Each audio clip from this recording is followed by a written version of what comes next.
Good morning, everyone. Can you hear me?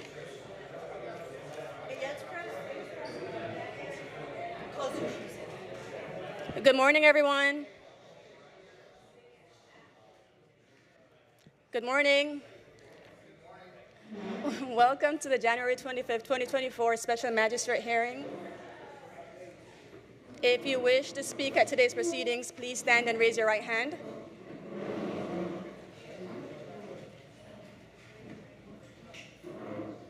Do you swear and affirm to speak the truth at today's proceedings? Thank you. Have a seat. Please silence all devices.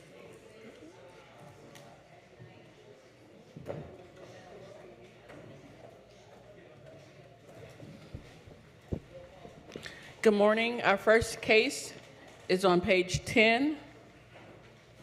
Inspector Edward Eason.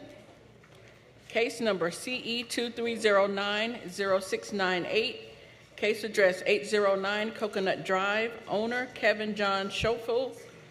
Posted at property 122923. Posted at 1 East Broward 11124. It's the respondent for that case here. You can stand at the podium.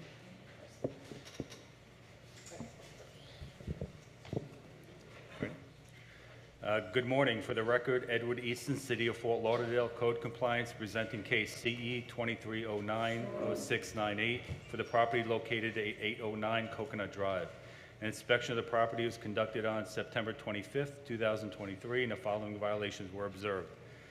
8-91C, there is a mooring structure in disrepair at the rear of the property. An inspection report was posted to the property on 9/28/23. A notice of hearing was posted to the property on 12/29/23. A pre-hearing inspection was conducted on 1/24/24, and the property remained in violation. The city is requesting 91 days to report progress and in order to reappear.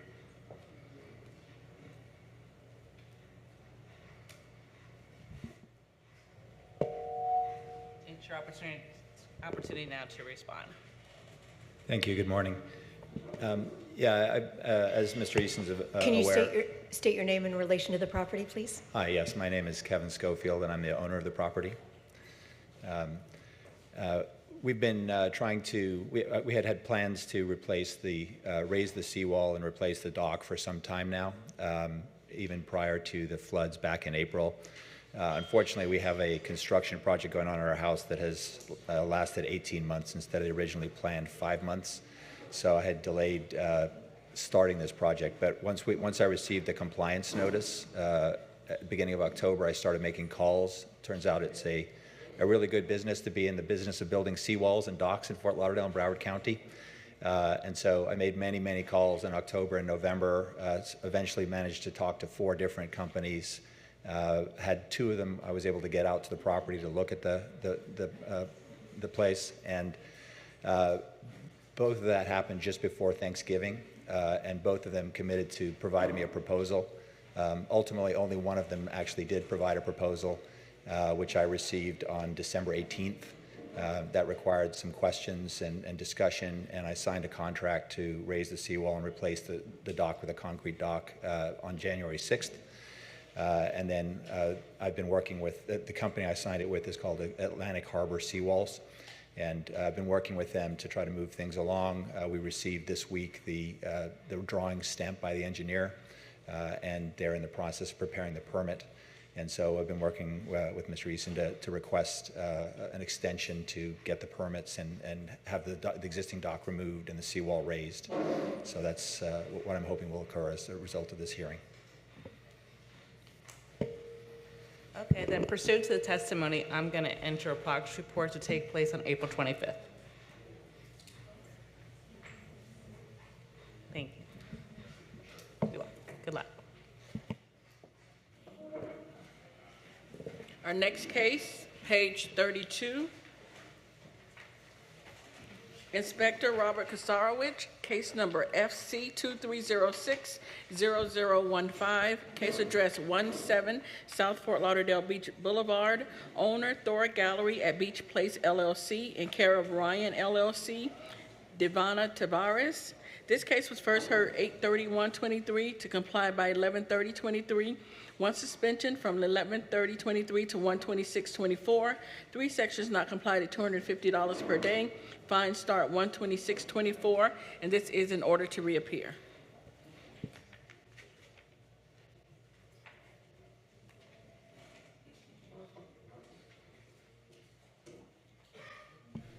Good morning, Your Magistrate. Captain Robert Desarwich, Fort Lauderdale Fire Marshal's Office. Case number and property address is as read, and the violations that currently exist on the property are violations that are left that are going to take a lot of time. This is a property that's been neglected for a number of years, and in the previous hearings, we've gone through where a game plan of pretty much bringing this property into compliance, and we're down to these last 3 violations. We do have representation here from legal counsel and also the new property management that's been brought in as a new team. And I'd like to just get on record at today's meeting their commitment to follow through with bringing this property into violation, making sure that they have the funding to move forward. Okay, you had noted that there were no fines that are running, so you're not seeking a daily fine at this time or a compliance date? Not at this time. We actually have an additional case that's running for different violations that we do have some fines on. So I know that there's leverage there that they're going to be bringing the property into compliance. With this case itself, it's fairly new compared to the other case. And they have been moving with due diligence to bring those violations into compliance. It's just the ones that are left here currently right now are very extensive, requiring complete replacement of the fire alarm system, a sprinkler system with the last report that's in there that just came in from their sprinkler contractor, recommending a great deal of replacement of the entire sprinkler system. It's an open air facility that's out there, an entertainment district down on the beach. And with the proximity of the salt air, it's just the age of the building is taken wear, and lack of maintenance in the past. But with new property management, I think we have this commitment now. I'd just like to get the commitment that the funds are going to be there from the owner, that they can continue to move forward with the progress. Okay, when would you want a progress report to take place then? Well, currently right now, I think if we have them continuing to come back for reappearance and see that we're constantly moving forward on it, in the end, I'd like to ask for 63 days today. Okay, okay. Thank you. Whenever you're ready. Good morning, Your Honor. Steve Tilbrook, Ackerman Law Firm. Press the button, please. I have with me. Steve, press the button in front of you. Thank you. There we go. Good morning. Now you can hear me. My name is Steve Tilbrook. I'm a partner with Ackerman Law Firm in Fort Lauderdale. I have with me Blake Strands from Stiles Property Management. We represent the Beach Place project, which is owned by Thor Gallery out of New York, and we're here to respond to any questions. We've been working with Captain Kasarowicz. We're comfortable with the 63-day continuance to reappear. We understand that there are other cases that there are fines accruing on. We have achieved a refinancing of the property that have created capital in order to make the improvements necessary. So we're here to answer any questions. Well, I think, counsel, it would be probably pertinent to detail from the last hearing what progress, for the record, what progress has been made since November. I'm going to let Blake step in and answer those questions. Yes, good morning, everyone. Blake Strands with Stiles Property Management, and I do have a progress report. I'm just going to go through all the existings that are on my last violation report. So number one was for fire doors that are remaining open, that are supposed to be kept closed. Our on-site full-time building engineer has gone through the property. He has fixed, repaired, installed new closers, and handled all the lock handles that were not functional. We do have some continual damage that we just address on a daily basis. We have one door that is missing, and it is under contract for replacement. We're just waiting on materials. Number two is complied. There were several penetrations that weren't fire protected. That has been repaired and signed off on by Captain Kasarowicz. Number three is complied. Exit signs have all been replaced. Number four is complied. Electrical wiring has all been either deleted, broken conduit repaired or replaced, new wire run, or missing covers installed. Number 5, self-closing doors. That, again, our building engineer has done all the work on that other than the one door that is missing and is under contract. Number 5, the fire panel is under contract. Expected completion date is September. ADT is on site currently running new conduit to replace all the wiring for the whole fire panel. Basically, the Marriott Tower and the mall split their fire alarm system into 2. And they talk to each other, but it's one huge project that's going to take over a year. It's in progress. Number 4, the fire sprinkler system. We're in the final stages of scope review, and we expect to extend a contract in the next 10 days. The last one is related. This is the new case number for the smoke control system. I'm going to issue a contract this week for the repairs to the smoke control system and then perform the test and balance, and then we can get that signed off on, stop the fines accruing, and then we'll seek fine abatement. And just for some clarification purposes, the smoke control system was originally cited on here, but that's a duplicate violation. It was withdrawn from this case. That is the one that I spoke of that we have a previous case that's on and is being addressed under that case number. In reference to the electrical, the violations that were cited during our annual inspection for the electrical violations have been corrected and taken care of, and he is correct, it's been complied.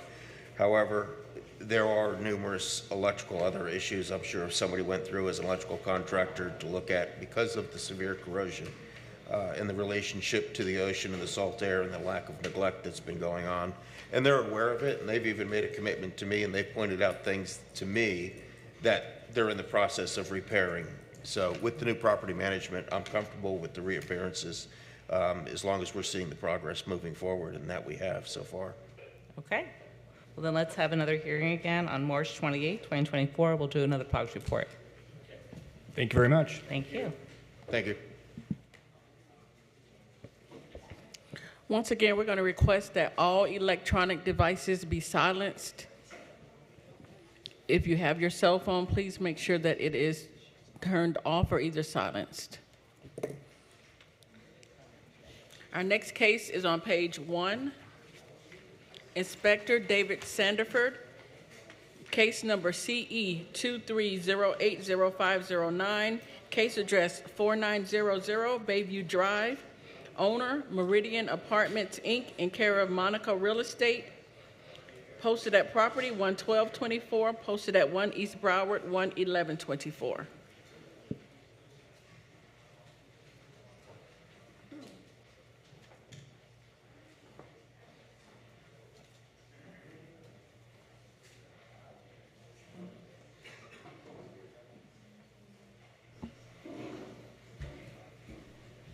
Good morning, Inspector David Sanderford for the City of Fort Lauderdale, presenting case CE 23080509, address 4900 Bayview Drive. Property was cited for the following violations: 9-280B. There are building parts, windows, doors, which are deteriorated and not maintained at the end of walkways. 47-20.20.H. Parking facilities are not being properly maintained. The parking facilities need to be resurfaced and restriped. An inspection report was posted on the property, and a copy was mailed to the owner listed in BCPA via first-class mail. A pre-hearing inspection was conducted on January 24th, 2024, and found the following violations remain: 9-280B, 47-20.20.H, as depicted in the photos. The city is requesting 63 days to comply or a fine in the amount of $100 per day per violation for each day the violations exist.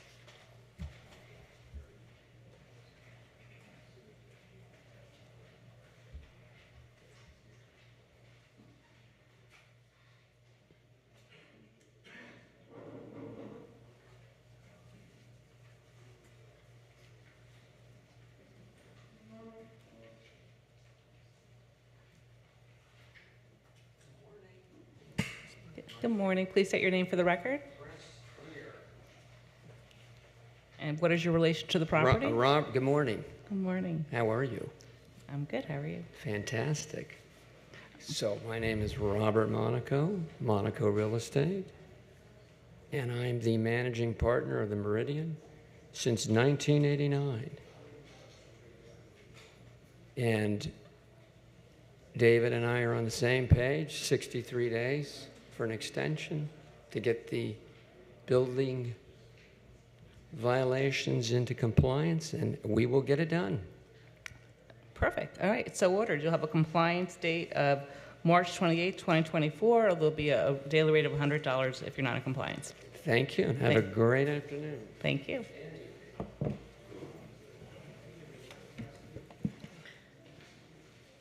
Our next case is on page 30.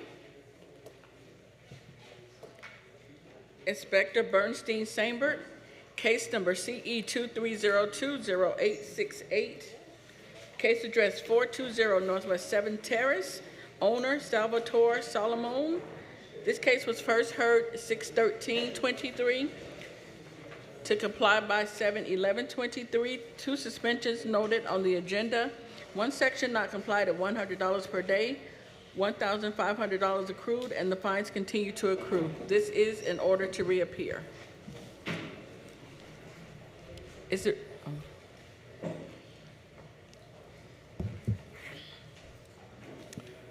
Good morning, Inspector Bernstein, City of Fort Lauderdale Community Enhancement, case number CE 23020868.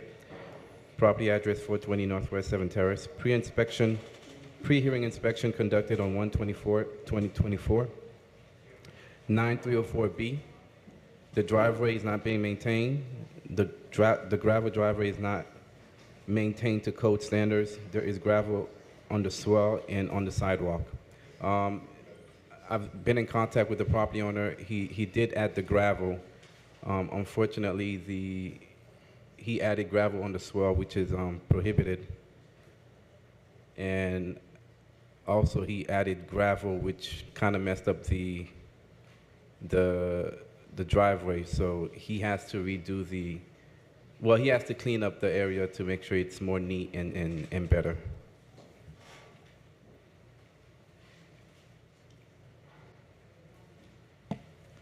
Okay. Please state your name for the record.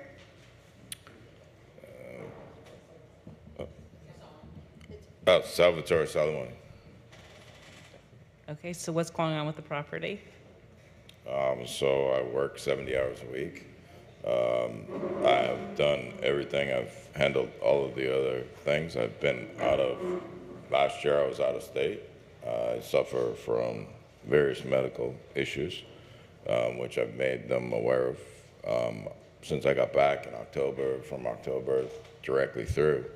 I work 12 hours a day. I have 1 day off a week. I live by myself. I did everything I could. There's no pictures of the current status of it, which again, we laid gravel, and I thought I was doing the right thing because everybody else on my street has gravel in their swell. But yeah, and again, I worked on it last night, even though I spent 12 hours at work. So I mean, I expect to get it done. I mean, do you want to see current pictures of what it looks like today? I don't see any of those up there, so. Give me a second, let me get this, hold on. Mattresses, never mind, none of the other stuff.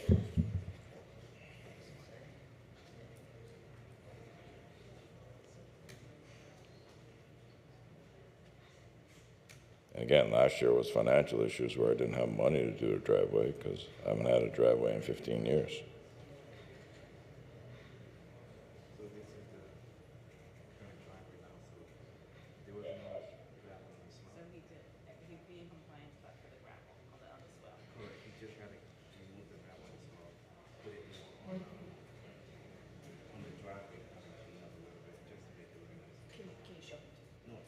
If you want to see current pictures, or yeah. I mean, show him, because I want to make sure he sees what you're showing him.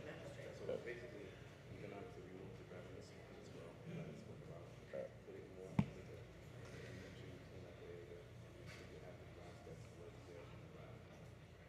So, Mr. Solomon, how long would it take you to remove the gravel on the swell? I mean, I've been doing it before and after work, like an hour a day. But I don't know. I mean, I finally have a weekend off this weekend. Okay. So I'm just saying, like you've done 90% of it or 95%, all you're missing. Now you have to just remove what you did, part of it. Yeah, I understand. Like I said, yeah. Okay. So I finally will start getting a couple hours off this weekend. So Okay, what is the city seeking at this time? The city was seeking to impose a fine, but Magistrate, it's at your hand if you want to give them some extra time to kind of clean up the area. I mean, he's already getting a daily fine of $100. So what am I getting $100 a day fine for non-compliance, there was a prior hearing where you were given a compliance date of, I'm trying to see, where's the compliance date here? Was it July 11, 2023? I'm looking at your doc. Correct. So you had a compliance date of July 11, 2023. You weren't in compliance, and again? So as we had discussed in previous. That's right. It was prior hearing, fines. So the fines aren't running at this time. Okay, this was a prior fine. I thought they waived them because, like I said, I mean, none of it was to my knowledge. I was out of state. Nothing ever got to me. Okay, I can't deal with mitigation at this point, and you're not in compliance. So what I can do is give another compliance date to give you additional time to comply, and then once you're in compliance, you can find out what you need to do for mitigation, but that's right now not in front of me. All right. Okay, so how much time is the city seeking for compliance? We could do 14 days. If you want them to reappear, it'll be 10 or 35. 35 days. Okay, great. So I'm going to give you a new compliance date of February 29th, Okay. or the fines will be started at $100 a day. Okay, and I guess the city can explain later. You can find out what you have to do once you're in compliance for mitigation. Okay. Got it. Okay. Thank you. All right, good luck to you. Just for clarification, would that also be in order to reappear? Yes. Okay. But if it's all compliant. Okay, so let's have Correct. If you're in compliance and you've called the inspector and he's complied your case, you don't have to come back. Good. Thank you. And then what am I supposed to do about mitigation? I have no clue. I mean, I've never had any issues. Yeah, once you come into compliance, you can talk to one of the supervisors or the inspector about that. Okay. Got it. Thank you. Our next case, page 3. Inspector Paulette Del Grosso, case number CE 23090452, case address 1451 North Federal Highway, owner BH Plaza Del Mar LLC, posted at property 122723, posted at 1 East Broward 11124.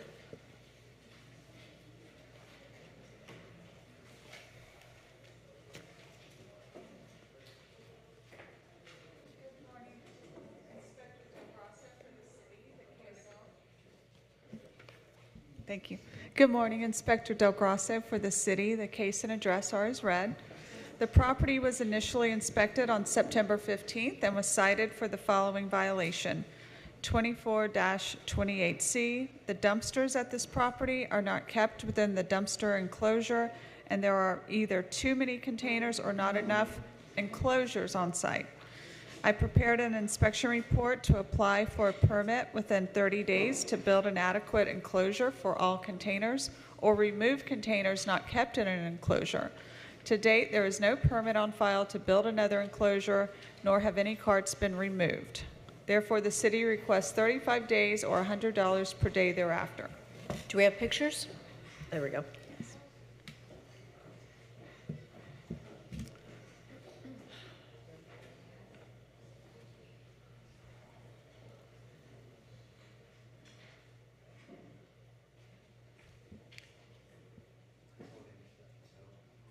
It was on. It was already on. All right, please state your name for the record. Press the button, yeah.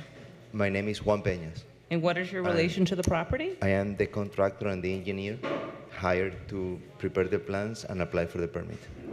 Okay, you can proceed then. You said that we have 35 days to apply for the permit? 35 days to get into compliance. That's what the city is seeking. Okay, I am applying for the permit today, but I believe that I need more than 35 days to get the permit approved and do the work, because the plan is to increase the enclosure, not to remove the containers. How much time do you need? 90 days. Is the city okay with that? Supervisor Bass for the City of Fort Lauderdale. The city would like to give 63 days in order to reappear because this case was cited last year and we haven't seen the forward progress that we wanted to see. We're going to ask for 63 days for him to get through the permitting process and then in order to reappear to see where we are as far as coming into compliance fully with the enclosures being installed. So you're not seeking a compliance date of, I know your inspector earlier testified she wanted a compliance date of 30 days. Are you seeking compliance date or just for him to have a permit? 63 days and in order to reappear. Okay, fine. All right, so I'm going to do a compliance date of March 28, 2024, or there'll be a fine of $100 a day, as well as an order to reappear on March 28, 2024. Thank you, Your Honor. Thank you.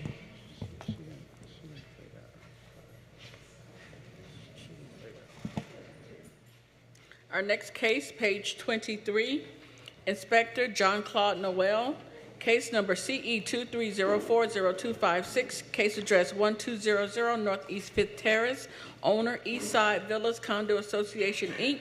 This case was first heard 10/26/23 to comply by 12/1/23.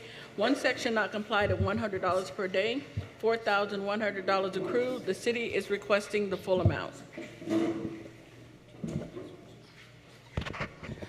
Good morning, Jean-Claude Noel, representing the City of Fort Lauderdale for code compliance, presenting the case for CE 23040256 for the property located at 1200 Northeast 5th Terrace. This case was first heard on 10/26/2023. The magistrate ruled in favor of the city, and the property owner was ordered to correct the violations by 12/1/23. Violation 47-19.4 Delta 1. A pre-hearing inspection was conducted on January 10, 2024, and the following violations are complied as depicted in the photos. It is the city's position for the city to have the fines to be imposed as read. Please state your name for the record. You just turned it off. You could turn it. Sorry. Good morning. My name is Ofir Badash, and I'm the property manager. I was appointed to become the property manager in the past 7 or 8 months. Since we took over, we started to run different changes and overcome different challenges as the trash. As of, let's say that in the past months or so, the property is completely clean, and actually, back on September 23rd, we submitted a permit to build a garbage enclosure.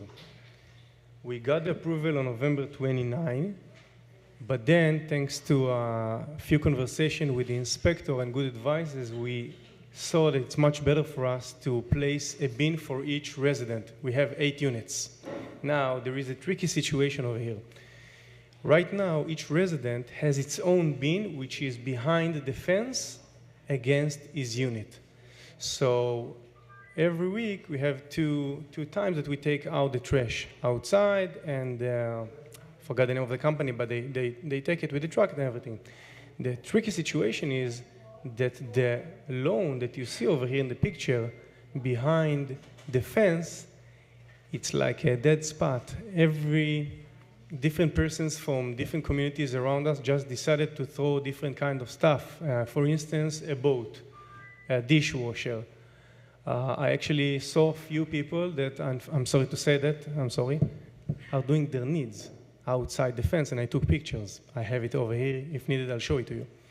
So since I took over, I'm doing the best I can, and I actually paying a cleaning company to come twice a week to clean the lawn as well. Other than that, I don't have great ideas behind it. Right now, everything is clean. I'm sure that you saw. Everything is clean. It's not a rich community.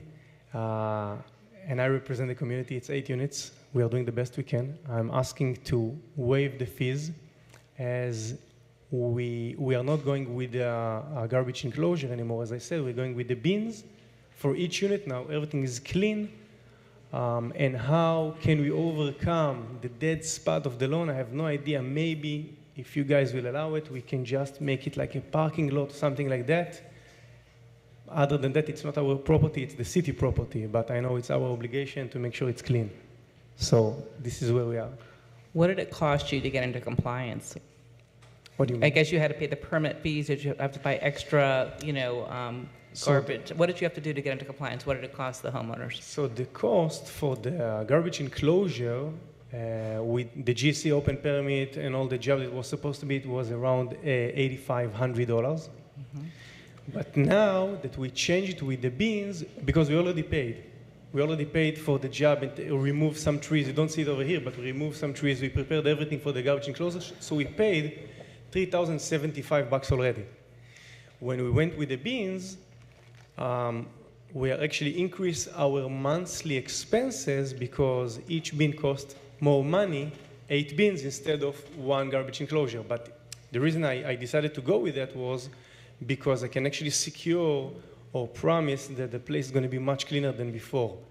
Again, there is an issue with other communities. They allow themselves to come and just throw garbage on your property, and there's nothing I can do. Okay, well, it sounds like you were trying to get in compliance, but what took you so long that you incurred, all those fines? The question is why it's so long. I got to manage the property in the past few months, maybe 8 months. And since I jumped into the matter, I started to push and work hardly to get it done. Okay. The company before, maybe, I don't know, they didn't pay attention too much. But again, thanks to the inspector, we know what to do and we took action. So I believe that now we're going to have some peace of mind. Okay.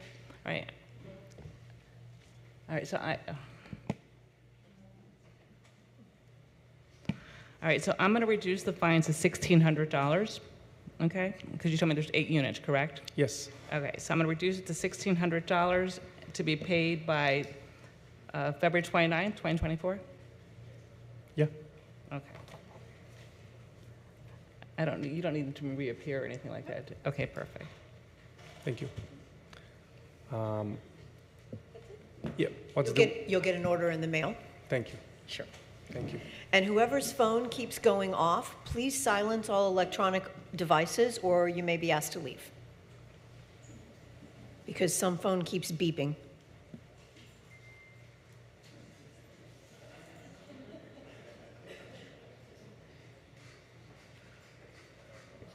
Our next case, page 2, Inspector Guy Siderman, case number CE 23070831. My apologies, it is page 2, but the case number is CE 23080614, case address 641 Northwest 14th Avenue, owner Oasis of Hope Community Development Corp. Inc., posted at property 122723, posted at 1 East Broward 11124.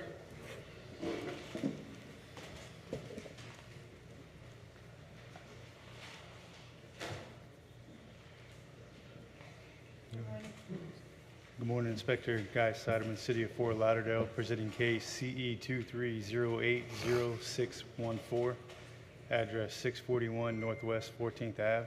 An initial inspection was conducted on 8/18/2023 by Senior Inspector Jolly. Upon inspection, the following violations were cited. Violation 47, TAC 21-9M is non-complied. Sections of the vacant lot have no lawn cover as required per ULDR regulations. Violation 9, TAC 304B, non-complied. There are vehicles parked on the grass and dirt. Violations 1812 is complied on 9/9/23. An inspection of the property was posted on the property and a copy was mailed to the property owner as listed on Broward County Property Appraisal.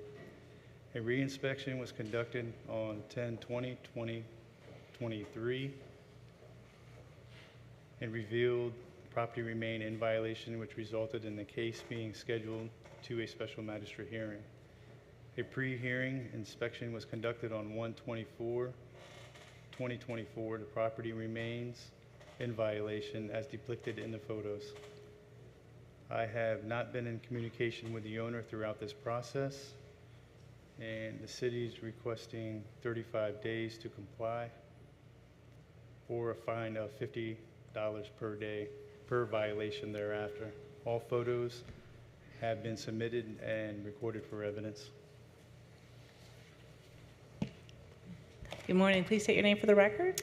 Good morning, Jacqueline Reed. I'm the owner of President and CEO of the Oasis of Hope Community Development Corporation and the owner of the property stated.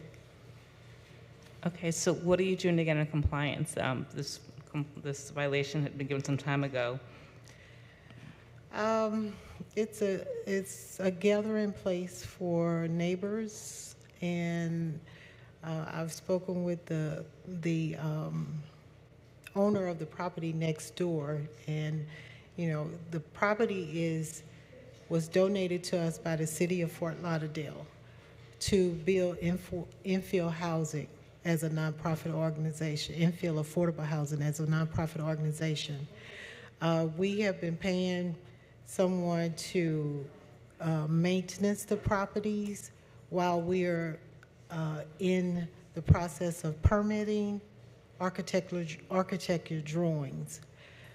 We clean the rest of the properties that we have, but the maintenance people that were cleaning, they could not remove the people from that sit on there. They play cards, they play dominoes, this is their gathering place. But that's not the violation for. The violation is for you have vehicles parked on the grass and dirt, and sections of the vacant lot have no lawn covered. So it hasn't. Those are their cars. Okay. They're not cars that are stored on there. They're removable. I mean, they're drivable cars. Okay. They're not allowed to park on there though. So they have to be informed of where they're allowed to park. I mean, that's an easy fix that you can't park there. I'm more concerned with the lot having no lawn covered. What are your plans for that lot?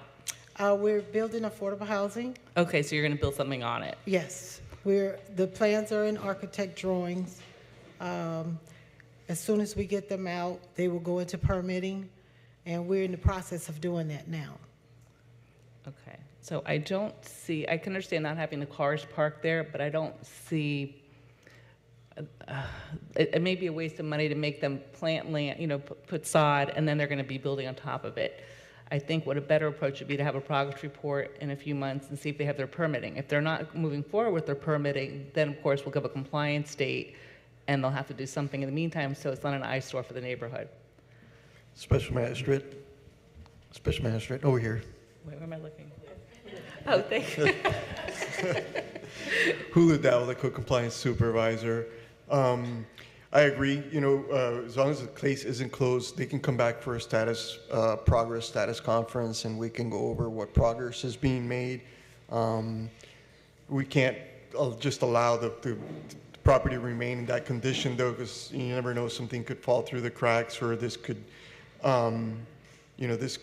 this development could take a very long time. So at the next, when we come back, I would really like to hear what the proposed date for completion of the project is, because if it's going to be a year out or so, then they may need to look at some temporary measures to cure the violation while the development's finally approved and then built on and all of that.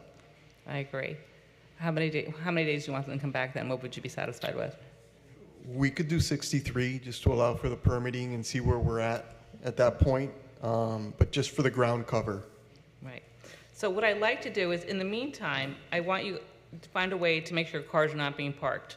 Okay, because that to me is an easy fix. It's not costing you any money, and it'll make everybody happy. Okay? But as far as the vacant lot and having grass, we're going to come back on March 28th for a progress report. Okay, and at that point, we want to see some progress, what you're doing for permitting to move forward with your project. Okay? Okay, all right. And Your Honor, so what's the compliance date for the vehicles being removed? I'm going to give a compliance date of 10 days. Okay, so February 4th, 2024 will be a compliance date for the vehicles being removed. Otherwise, you're going to have a $50 a day fine. Okay. Or a $50 a day fine, Your Honor? Yep. And a mandatory reappearance, please. And a mandatory, I call it a progress report, mandatory reappearance date for March 28, 2024.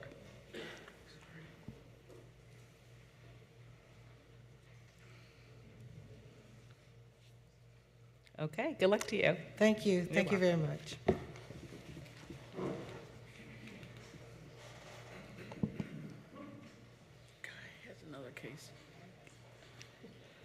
Our next case, page 1, Inspector Guy Siderman, case number CE 23100209, case address 1632 Lauderdale Manor Drive, owner Lyndon Simmons.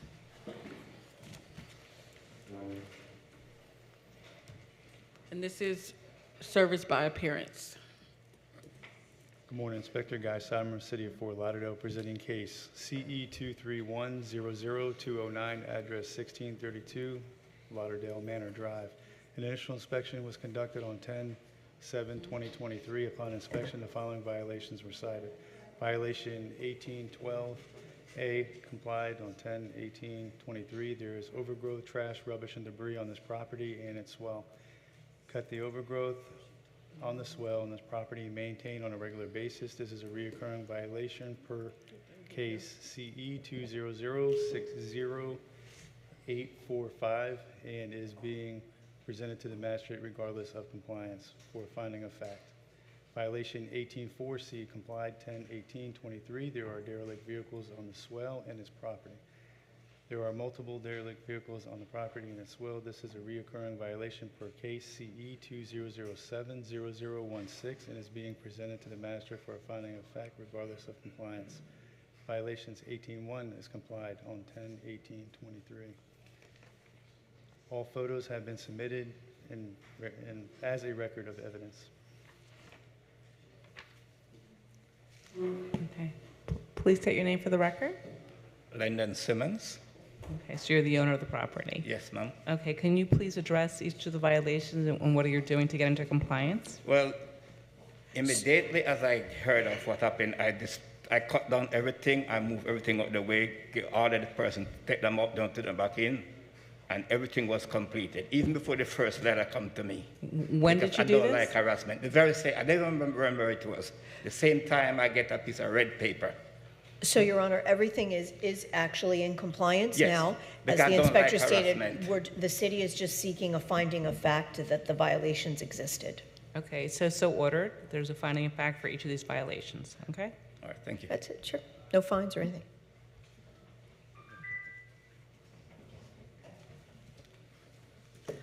Our next case, page 12, Inspector Janie DeLuzma, case number CE 231000430, case address 2861 North Federal Highway, owner 220145 LLC, posted at property 12/29/23, posted at 1 East Broward 1/11/24.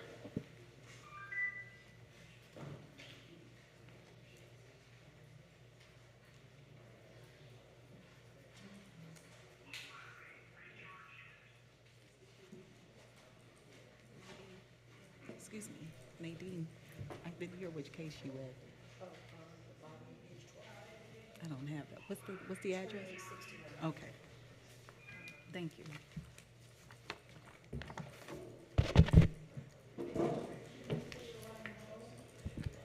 Good morning, Inspector DeLuzma, Janie DeLuzma with the City of Fort Lauderdale Community Enhancement, presenting case number CE 231000430, property located at 2861 North Federal Highway. This property was inspected on October 14, 2023, and the following violations were observed. Violation 1812A complied. Violation 9-306 complied. Violation 47-20.20H is not in compliance. The parking facilities are not maintained at this property. The wheel stops are missing, peeling, chipping, or discolored, molded, mildewed in paint, and the asphalt parking lot is faded and discolored in some areas. A notice of hearing was posted on December 29, 2023. A pre-hearing inspection was conducted on January 20, 2024, and the violation still remains as depicted in the photos. And at this time, the city is requesting 35 days to comply. I'm sorry. At this time, the city is requesting 35 days or $100 per day thereafter. Good morning. Please state your name for the record. Hi, good morning. My name is Guillermina Yalale. I'm representing the 220145 LLC. and she's Michelle Delgadillo. She was on the property on the whole process, so I want her to be able to speak to. Sure. As I understand, we already took care of most of it, and the painting and the pressure cleaning on the parking lot also we did. The only thing we're kind of confused about is the faded colors of the asphalt. So, because we did the pressure cleaning and the relining and the painting of and of course replacing all of the blocks. Now the faded part, like because of the, where they park and the sun, we don't know exactly how to fix that without re-asphalting the whole parking lot right now. Well, you guys started with the back part of the area, and I'm not sure if it's because you didn't do the front because of maybe business, incoming business, but you only did a partial to the property. And I did speak with Michelle over the phone, which at that point she told me that you guys weren't going to do the rest of it, and I was saying it would defeat the purpose to have done half and not do the rest. I'm not sure how you guys would work that out as far as stopping business or whatever you have to do, but it has to come into full compliance. I think what we did, though, is we did the full relining of the parking lot. We never painted the back of the parking lot at all because from my understanding, the parking lot itself was fine. It was just the relining that we had to do. So we did the pressure cleaning of the lot and the relining. And then when I spoke to Inspector Janey, then she was saying, because of the discoloration, she wanted us to paint the front as well. We didn't understand that because we would have painted first and then done the relining. So it's not that we painted the back and didn't take care of the front. It's that we did the relining in the parking lot, and maybe now that everything is relined, you can notice that the back of the parking lot is darker than the front. Supervisor Bass for the City of Fort Lauderdale. Just for clarification, the violation that was cited, it does specify on there that that it's faded and discolored. So anytime you're going to redo a parking lot, you need to first make sure that it's permitted when you have to reseal and restripe, because you have to make sure that the parking spaces are in compliance with what the City of Fort Lauderdale Unified Land Development Regulation requires as far as the size of parking spaces. That's why it's important to make sure it's permitted when you're doing any type of restriping. If you didn't restripe it and you're just going to reseal in between the parking spots, then you wouldn't need a permit for that, just to reseal it. But if you're going to reseal and restripe, make sure you go through the permitting process for that. So you still want them to? They need to still reseal the areas that are in the back of the parking lot that they didn't do. They need to do that as well to make sure that it's resealed, restriped, make sure that the parking spaces are clear, that the lines are visible, and that the wheel stops are painted and repaired if they are in disrepair. Sorry, when you say reseal, it will be re-asphalt. Yeah, whichever route you take. We didn't do anything. That's the thing. It looks darker because it's not used. Mm-hmm.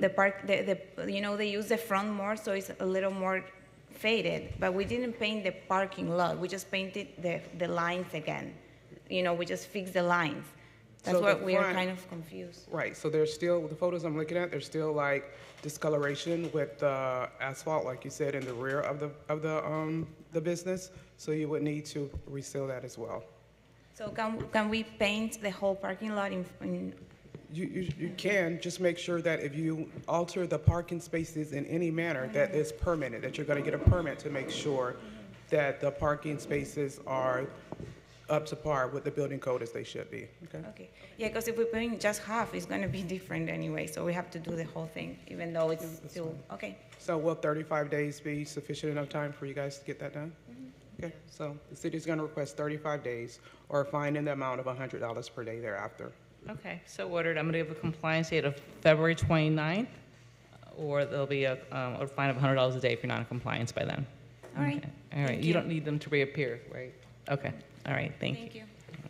Thank you. Our next case, page 20, Inspector Edward Eason, case number CE 22050725, case address 709 Southwest 4th Court, numbers 1 through 7. Owner, D-Back Investments 4 LLC. This case was first heard 8/25/22 to comply by 12/1/22. Several suspensions noted on the agenda. One section complied at $11,850. Two sections not complied at $50 per day.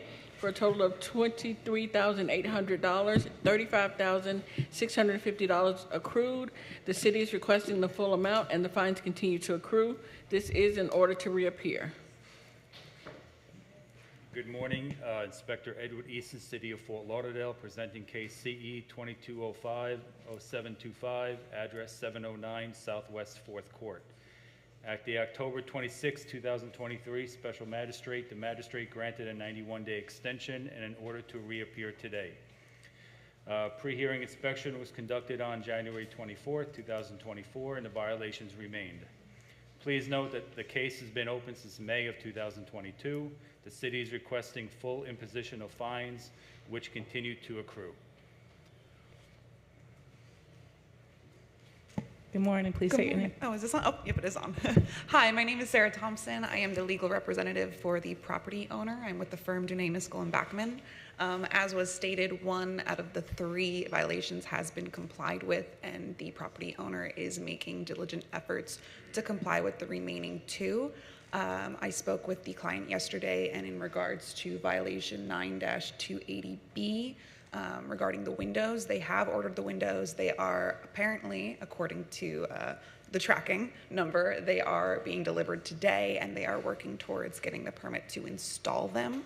And then regarding violation 9-305B, unfortunately, the property owner thought that placing gravel on the property would clear up the violation until we spoke with Mr. Eason, and he explained that we just need to lay down sod. So after our phone call with Mr. Eason last night or late afternoon, we contacted our property owner and informed him he just needs to lay sod and remove the debris that is off the property. He did send me a video this morning at 9 a.m. giving a little tour of the property and what he has done, which I gladly show anyone here.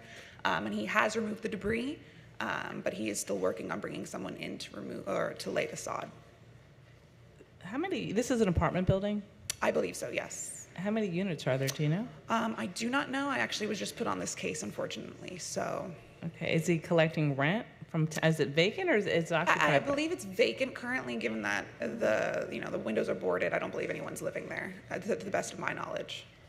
Okay. I mean, this is going on for over a half a year, right? 237 days or Yes. 238 days. It just seems like they're not being assertive or aggressive enough in trying to get in compliance. I understand. So unfortunately, our client believes to do things before asking how to get them done the fastest, most diligent way, and we're working with him to fix that quality. And Mr. Eason has been extremely helpful with informing us exactly how we need to get this done. So yeah, last night he called up his people and he was able to bring them in to at least cut back the debris, cut back any overgrowth that was on the property, and now he's working on sodding it. So, do you know what he spent to get into compliance as of today's date? Unfortunately, no, I do not. Okay, and the city seeking $35,650? We're asking to, yes, Your Honor, to impose the fines, which will continue to accrue until the other 2 violations are brought into compliance. But you're seeking the full payment of that amount, or you're just seeking the fines to continue, the daily fines? So the daily fines would continue because it's not in Okay. compliance. So Oh, yeah. we're asking for imposition.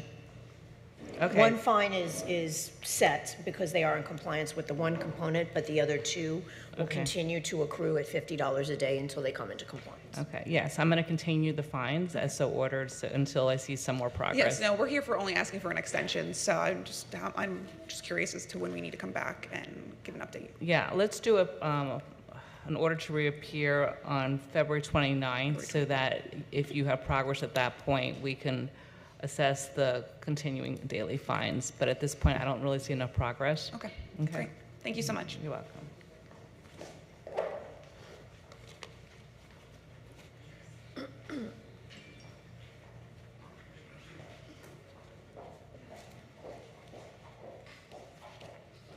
Our next case, page 4. Inspector Paulette Del Grosso, case number CE 23090420, case address 105 Northeast 16th Terrace, owner JHS LLC, posted at property 122723, posted at 1 East Broward 11124.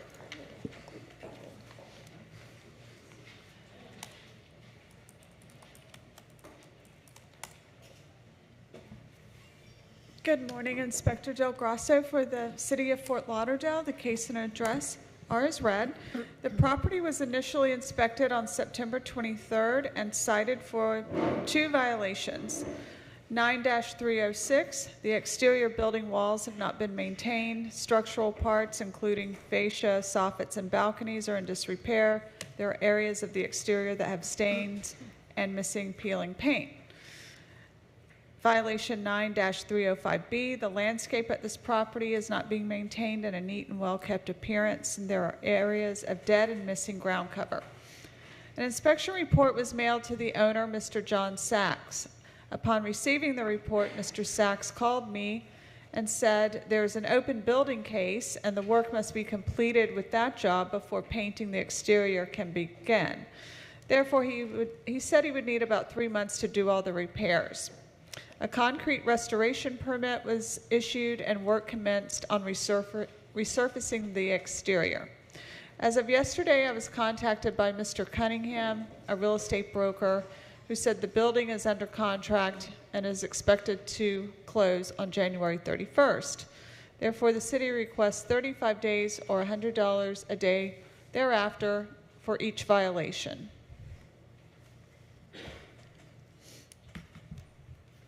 Good morning. Please state your name for the record. Hi, Your Honor. I'm Joy Eber. I'm John Sachs's wife. He passed away a month ago. And I've been doing everything I could do. This is not my best suit. It was under contract to be sold. And I know that the permit they applied today, it will be closed on Monday, so that hopefully the new buyers can do some things. These guys represent me and the new buyers. I really don't have anything to say other than let them do it. Sorry, I'll help her out. So I'm Corey Carano. I represent the forthcoming buyer.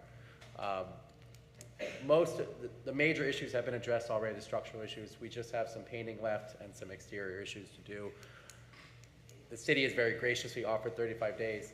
I would just slightly request a little more time because there's supposed to be a permit being closed out Monday, and then a new contractor is going to come in, and then he's going to handle all the remaining little details. So while 35 days is a great offer, and I very much appreciate it, if you can give us anything more than that, 45, 60 days, I think it'll help. You won't see us again. My client's certainly going to resolve these, and if they end up closing first, they'll resolve it, but of course we have to get rid of the open permit, and there's no commencement on the file as well that we need to get rid of. So we just need some turnover time. My client's going to put $1 million of renovations into this thing. It's going to look completely different 1 year from now, but for right now, if we could all play ball, 45, 60 days would be great. If it's 35, so be it. Anything to add? Okay. Did you have anything you wanted to add? Or anything? Okay. I'm going to grant the 63 days. I'm sorry for your loss. For March 28, 2024. If not, there'll be a fine of $100 per violation per day. Okay? All right, good luck to you. Will you be issuing an order now or in the mail? It comes by mail. Yeah. Okay, so 63 days from today? Yeah, you'll have a compliance on March 28th. March 28th. All right, thank you very much. You're welcome. Thank you.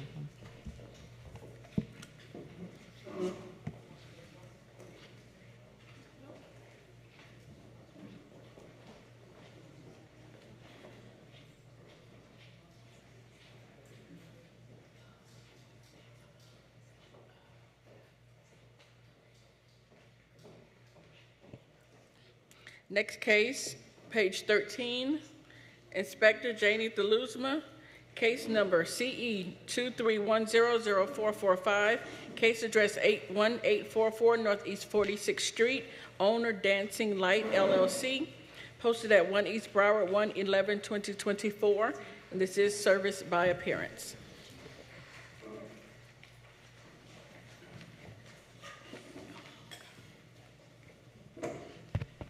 Good morning, Inspector Delusma, Janie, with the City of Fort Lauderdale Community Enhancement. Presenting case number CE 231004445, property located at 1844 Northeast 46th Street. This property was inspected on October 14, 2023, and the following violations. Excuse me, I'm sorry. Supervisor Bass for the City of Fort Lauderdale Community Enhancement. I'm not sure why we're still hearing this case on the agenda. The two violations, the 1812A was complied, violation 9-305A was complied, and violation 9-305B was withdrawn. So this case actually should not be being heard today. That's a good thing. You don't have it, so there's Okay. nothing to rule on. Also, I want to thank the officer. This alley has been blown by the dental office behind, and that's basically what the problem was. And it was cleaned up, and so now I've got to babysit the lawn people that are behind that blow leaves on this. Okay, all right. Okay, just read that in. Oh, I'm sorry. Could you, one moment. Just only what we wanted was a finding of fact. I'm sorry, I did see that first violation, 1812A, was a recurring violation, so we just wanted a finding of fact that the violation did occur and that it's a recurring violation. My apologies. Okay. Finding of fact is entered then. It's just that you want we to need to make present though? sure. Let her finish presenting. I don't think you finished presenting. 1812A. So there is overgrowth trash on the west side of the property, rubbish and debris. This is a recurrent violation on previous case number CE 1902246. And the property is in full compliance as depicted in the photos. And violation 9-305A is complied. Okay, so ordered. Thank you. With the reoccurring, we just want to make sure you understand because of the fact that it is a recurrent violation to make sure that the trash and debris and the overgrowth is maintained because any further violations could result in immediate fines. When we find the Understood, yeah. violations. I'll babysit them.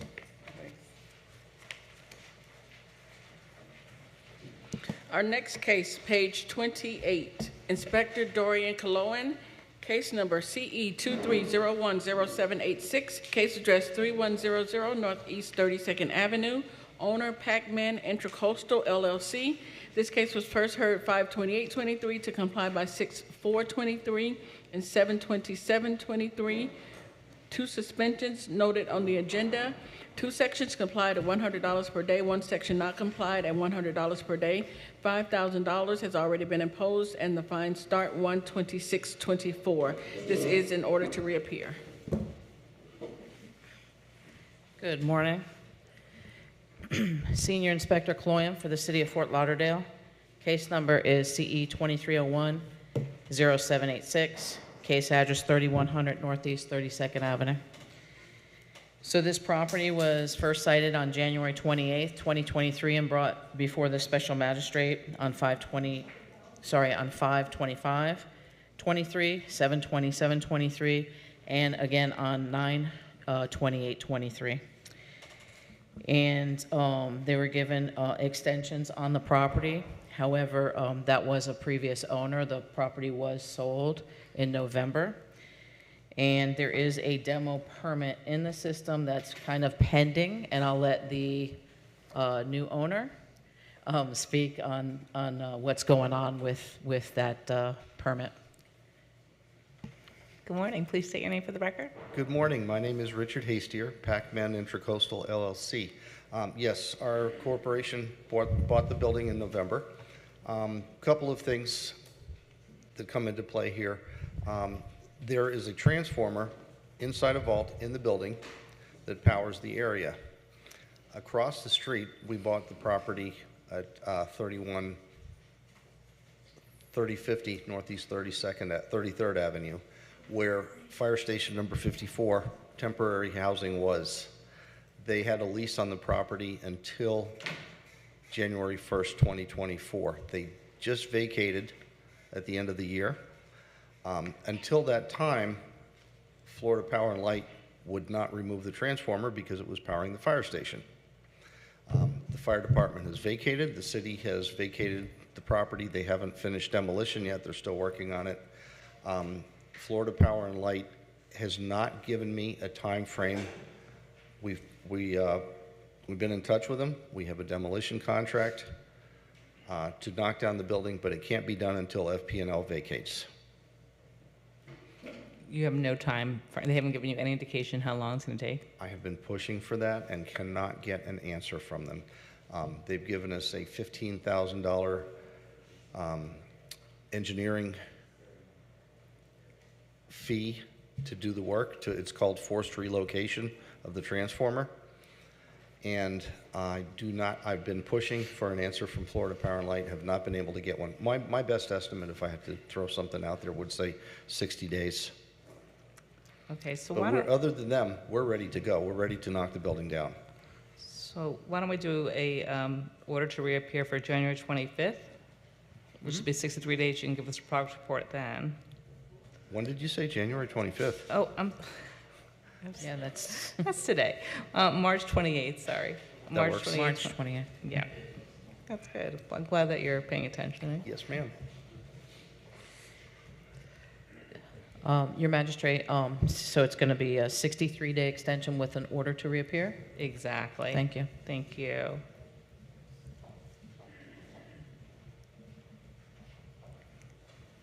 Thank you. Good luck to you. Thank you kindly.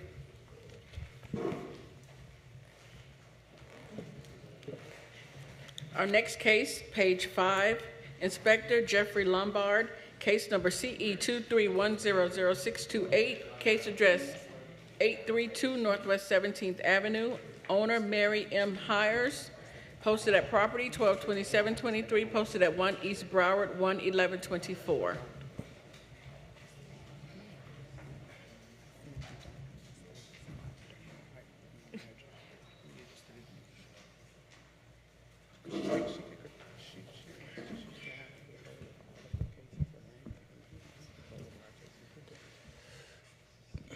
Good morning. I'm Inspector Jeffrey Lombard for the City of Fort Lauderdale, presenting case number CE 231000628, address 832 Northwest 17th Avenue. Initial inspection was conducted on 10/18/2023. The following violations were cited: 9-363 application for landlord registration, failure to register the residential rental dwelling within the city. The free application has not been submitted or incomplete. 9-278E, room ventilation screening requirement. There is a hurricane shutters covering some of the windows of the occupied residential property. 9-306, exterior maintenance of the exterior building wall has not been maintained. Structural painting include fascia are in disrepair. There are areas that have stains and missing peeling paint. 18-12A, overgrowth and trash complied. A reinspection report was posted on the property and copy mailed to the property owner as listed on Broward County Property Appraisal. A reinspection conducted on 11/17/2003, rebuilding the property remained in violation, which resulted in the case being scheduled for a special magistrate hearing. A pre-hearing inspection was conducted on 12/27/2024. The property remained in violation. I have been in communication with the owner throughout the process. Today, the city is requesting 35 days to comply or a fine of $50 per day, therefore after each violation. All photos have been submitted as record and for evidence. Good morning. Please say your name for the record. Good morning. David Webb. I am representing my aunt, Mary Hires. She's back in the audience. I spoke with Mr. Jeffrey a couple of weeks ago. Yes. And we went over the process of going. What she's trying to do, the house is vacant. And the reason those owners is up there, because the front window there is broken out. The guy was living there even before, previously living there, he busted the picture window out, so she put the panels up there. The house is not occupied at all. So she's in the process of trying to get the house sold, and take all the fines that's been assessed. But she needs a little more time to try to get the house, get everything straightened up, and she's going to get the house sold and eventually get the house sold. Okay, so you're going to get into compliance. The inspector said that you needed 35 days. You're going to be in compliance within 35 Well, days? we need a little more time. She got to probably get more windows in there. I get someone to paint it for her, someone to get all different things done to the Are property. you selling the property as is, or are you going to? No, she wanna fix it up and then sell it. Okay. What does the city want to do? Julio Davila, co-compliance supervisor. We're not opposed to granting additional more time if they're willing to comply with the violation. How much time do you believe it would Well, she's gonna need time to have someone to do it and have time to get it get the sold. permits and all of that? Right. So, I mean, we could do, I don't know, 63 days do you think would be sufficient? Probably need 91 days, probably. Sounds 91, like a that's big- fine. 91 days, and if not, I mean, you can come back here and provide us an update, because the windows are going to require permits and things like that anyways, so that's fine. If you could, however, take care of, well, we're going to, if the property's vacant, we're going to inspect for that, and if it's vacant, we'll withdraw that. The inspector, I asked him that, he already has, so, yeah, we. Okay. Excuse me, sorry. The reason the panel's up there because people's going inside the house, vacant people going inside the house, getting high, smoking and drinking everything, so we put the panels up to keep people out the house, because it's in the area it's in, you got a lot of people walking around the streets at night, going into the house. You can keep those panels there, but you're going to be required to obtain a board-up permit from the building department, which will give you some time to be able to board the property in the meantime. It will legally allow you to have the property boarded in the meantime, but you need to obtain that from the building department. We can provide you that information after the hearing. Okay, so we can't keep those as is, as it is? You can, but with a permit from the building department. Yes, Okay. sir. All And then as far as for the minor repair and the paint and all of that, that's something you should be able to do fairly quickly. So I would say the 35 days for that. So, Your Honor, just for clarity, the city's going to withdraw the first violation because the inspector has verified that indeed the property is vacant. So we will withdraw that one and then only address the remaining three Okay, within 90 days. So as far as the violation 9-278E, I'm going to give him the 91 days will be April 25th, 2024. As far as violation, or it'll be $50 a day. Violation 9-306, I'm going to give as well another 91 days of April 25th, 2024, or a fine of $50 a day. And then as far as violation 1812, that one needs to be done within 30 days because there's no reason why there should be trash or overgrowth. So that that's taken violation. care of. That's taken care of. That's Oh, taken that's care been, of. Yeah. oh, that's complied? Yeah. Oh, okay, then, all right, perfect, I don't have to worry about that. Okay, so then as far as the two outstanding violations, I want full compliance then by April 25th, 2024, or a fine of $50 a day per each one of those, and an order to reappear on April 25th as well. Okay. Okay, all right, good luck to you. Thank you.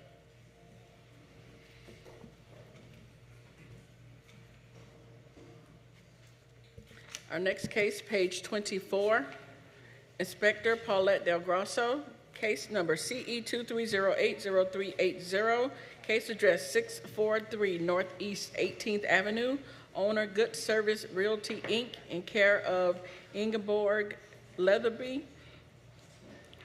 This case was first heard 10/10/23 to comply by 10/10/23, 10/13/23, and 11/14/23. Two sections complied at $100 per day for a total of $14,000. Four sections not complied at $25 per day, $24,450 accrued for a total of $38,450.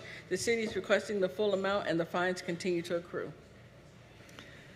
Good morning, Inspector Del Grosso for the city. The case and address are as read.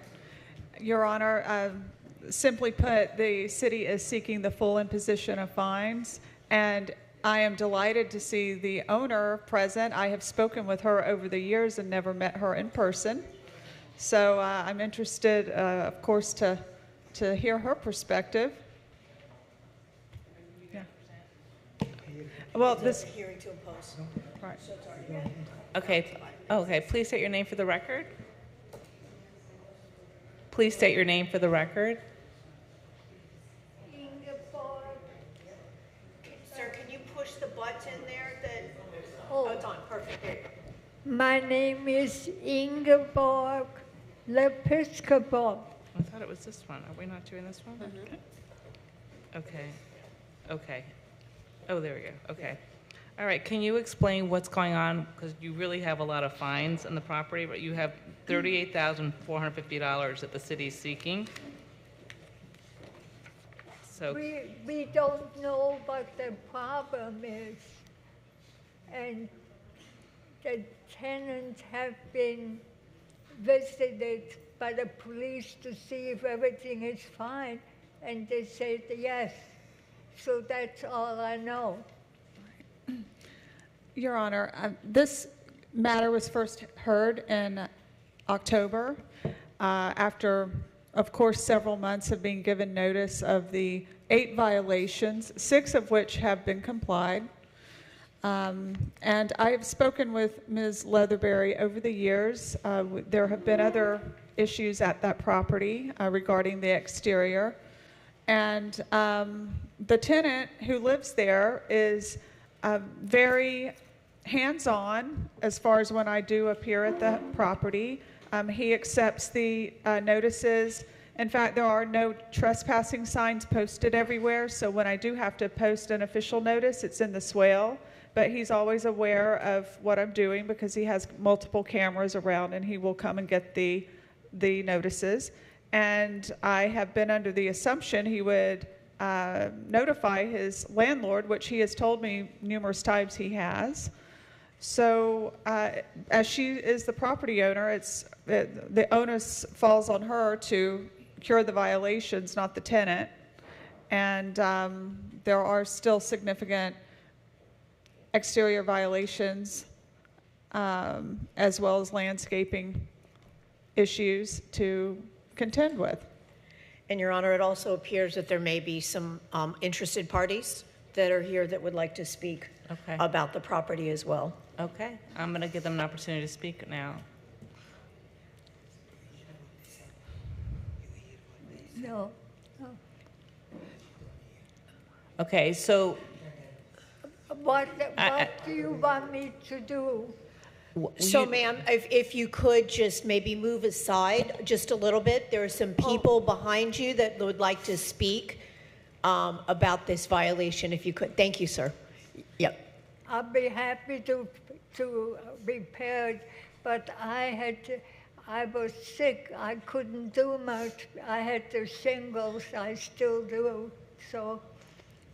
Okay, we understand, but in the meantime, I'm going to let you speak again, but I'm going to let I think there's some homeowners in the area that want to testify, so they have a right to make a statement for the record. So I'm just going to ask you to move aside for a moment and let them speak as well, okay?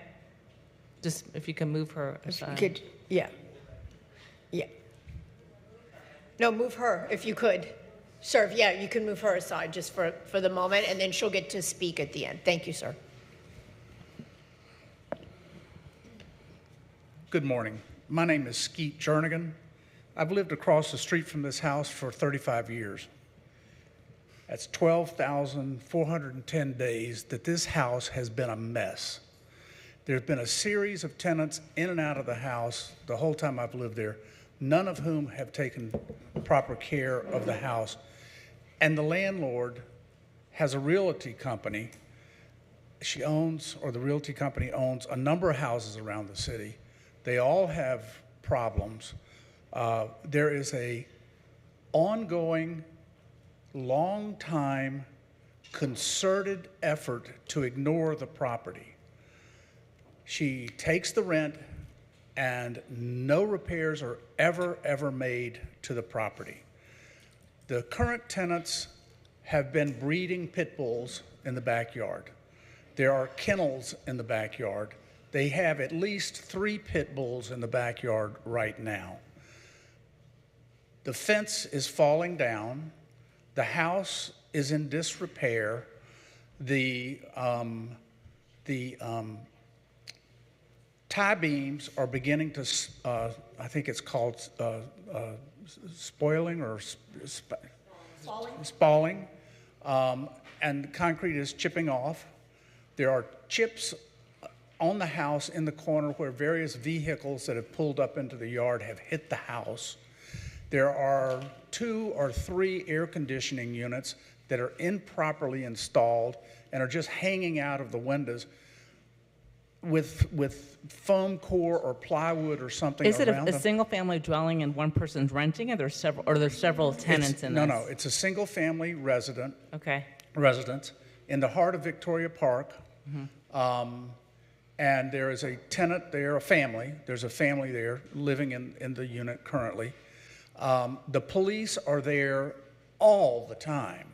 The police were there on Christmas Day this year. Broward County Animal Control was there last Friday and Saturday. And then the police and some state of Florida official car of some sorts, were there on Monday or Tuesday of that last week. The dogs are defecating all over the backyard. The neighbors behind on Victoria Park Road and the neighbors to the north complain constantly about the odors from the dogs.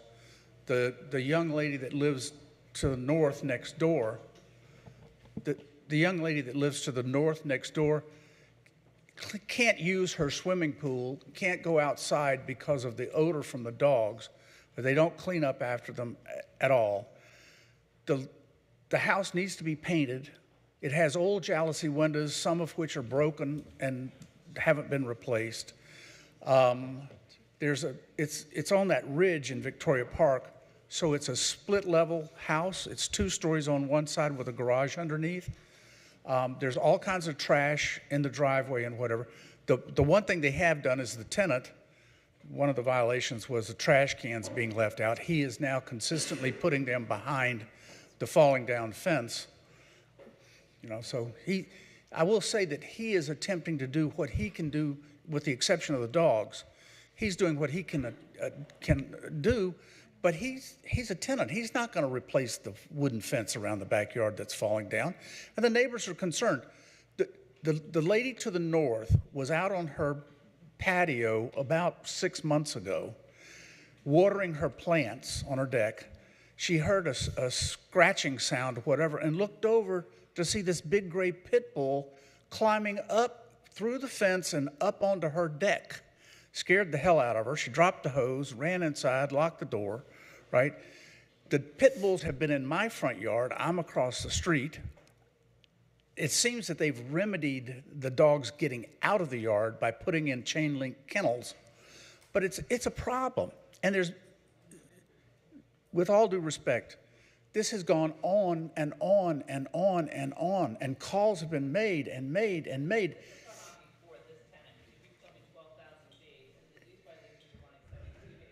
Yeah, I'm saying I've lived there for those many days, and it's been a mess every one of those days. There's been problems.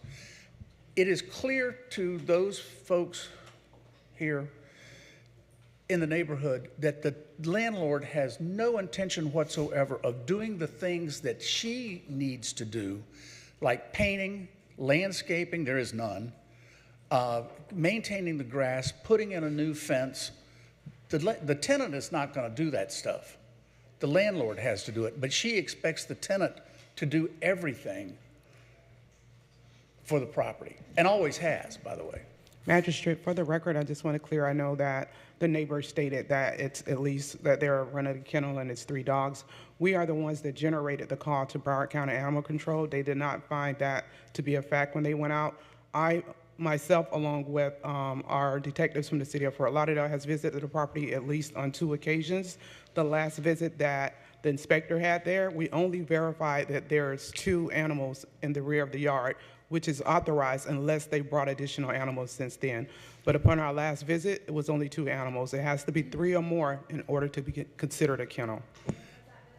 It was. When was the last, when we have the pictures on there when you went out, Paulette, the date that you went out, and we have the photos of only the 2 animals in the Right. back? Well, I went last week and I took a video, and I went inside the kennel with the dogs, and there were only 2. There had been 3, he admitted, and 1 has been rehomed. Well, the tenant crossed over the street the other day within a week, and I was talking to a neighbor in the driveway, and he came over to chat, and he is trying. the landlord that's not trying. But he said that he had 3 dogs in the yard a week ago when he talked to us in the front of the yard. Yeah. So He took me back behind the fence and into the kennel area, and I only saw 2. Didn't hear any other dog barking or have any evidence of another dog. thank you. Yeah. I'll be glad to answer any questions if anybody has any. I appreciate your testimony, and it's definitely important. Okay. Hi, good morning. My name is Jamie Blomquist, and I live 2 houses down from the house that we're talking about.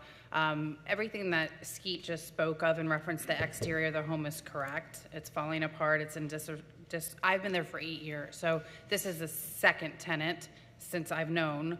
The first one before, the one that is currently, had it a mess too. The whole backyard was full of just junk. I'm more concerned, which I know it has nothing to do because it's not necessarily aside from the poop smell, about these dogs in the backyard. They cry constantly. And for someone who rescues dogs, I have 2 rescues myself, to listen to the dogs crying every single morning, it rips your heart out, right?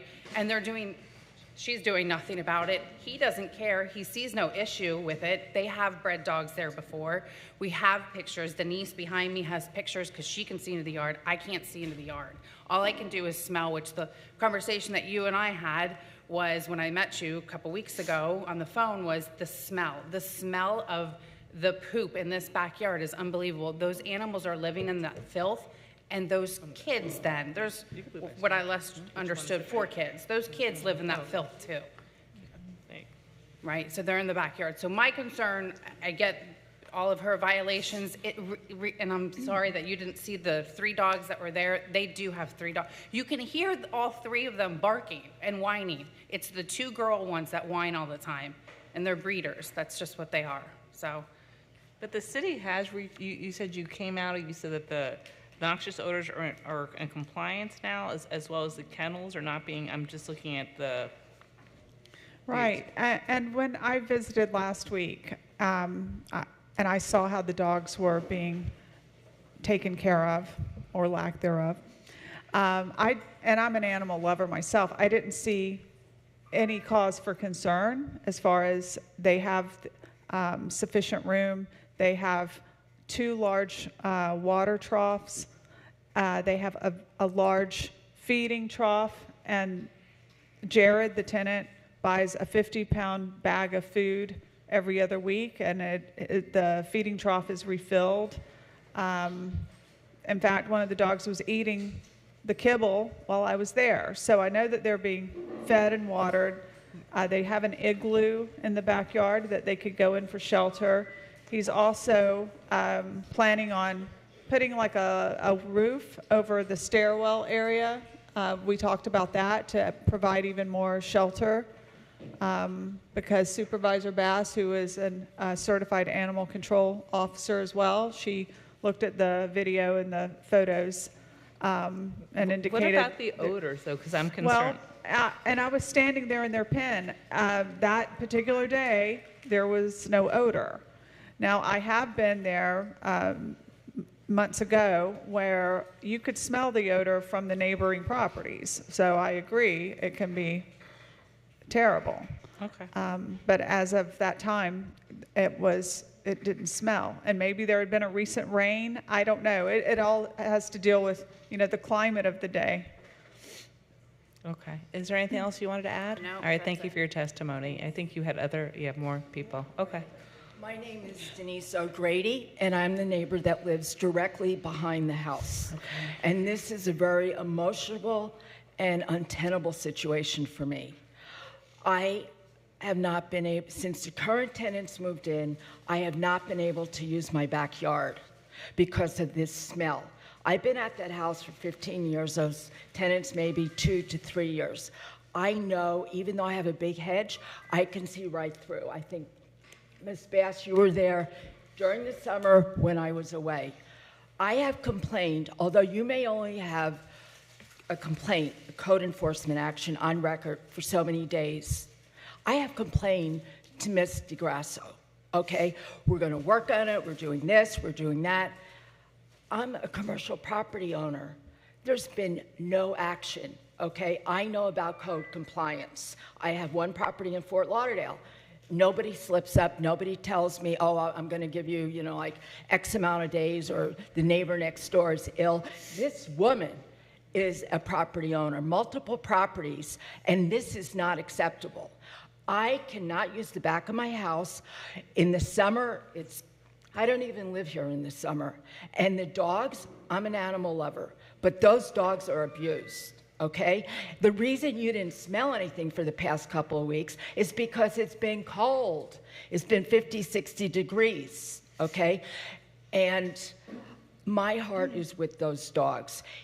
While they may not be outside, one might be in the garage or in the house. These are known operators. The only time I've had a tenant that had multiple cameras around and vicious dogs is when they're doing something nefarious. And that is the situation here. And I've been to this woman's office, talked to her agents, and they assure me they're going to talk to her. I'm assuming if she can't hear, there's somebody that will translate for her. I am tired and sick of this situation, and Paulette here, a very nice woman, has acted in this woman's best interest, not in my best interest, and I'm really upset about it, and I've even thought about selling my property. Okay? I have a right to live there, but this woman is impinging upon my right, and I want action. I see those dogs. The backyard, I have pictures on my phone from last week. It's a disaster. Maybe Paulette's definition of acceptable is different than mine, completely. There's trash. I'm willing to present the pictures right now and give it to Stephanie. I need action, or I'm moving out. Okay. And Paulette has not done a good enough job of enforcement. She's very good. She listens to me, but that's it. Well, and your concerns, of course, are valid, but this is our process, and we have, this is a hearing to impose fines. So everything I have done leading up to this point, we've arrived here today to impose fines.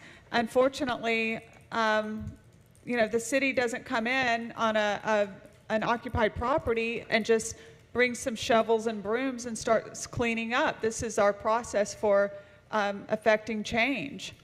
And it's been too long. Okay. We have spoken too long.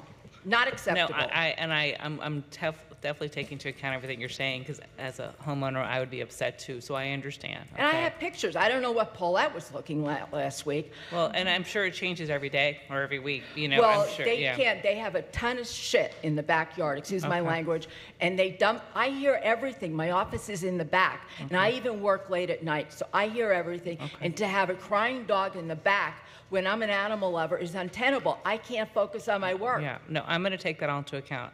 I appreciate your testimony. And thank you for giving me the time. No, and thank you for coming. I appreciate it. Thank you, Stephanie. Hi, I'm a neighbor also. My name is Lynn Laputra, and I live across the street. This house has been deplorable. Forget the renters, the house before with the other renters. This house is not maintained. It is just a disaster. And we call, and they answer the phone. I'm surprised you do, but you do. And they listen, and oh, we'll get right on it. And you come with your scooter, and you drive by the property, wave, see what's going on, leave. Nothing gets done. We come here, I don't know how many times it's been. The process. It's been a lot. It's been a lot. It's been too much. It's upsetting. I don't want to hear that my neighbor wants to leave. We love our neighbors. But it's becoming a real problem, and unfortunately, the process of kicking the can down the road, another extension, another extension. Well, I'm going to change that. I'm going to change it. Okay. So I'm going to change the fines. I know that. I see there's a lot of anger, understand, and frustration. It's frustration. So yes. I'm going to change it. Okay. So hopefully there'll be compliance, but I'm going to change it. And I'm sure the other homes that you rent out are also in other conditions. This cannot be the only property that you own that is in good condition. It cannot be. This is the only one in front of me, so yes, I unfortunately understand it's that. all I can. And I'm sorry. I don't want to break your heart, but you're a terrible homeowner. Okay, so I'm going to go through each violation. As far as violation 9280, that... No, we're not done. We're now not done. going through all the violations. Are you helping her understand? Okay, so we're going through all the violations now. 2 days ago, I talked to him all the time.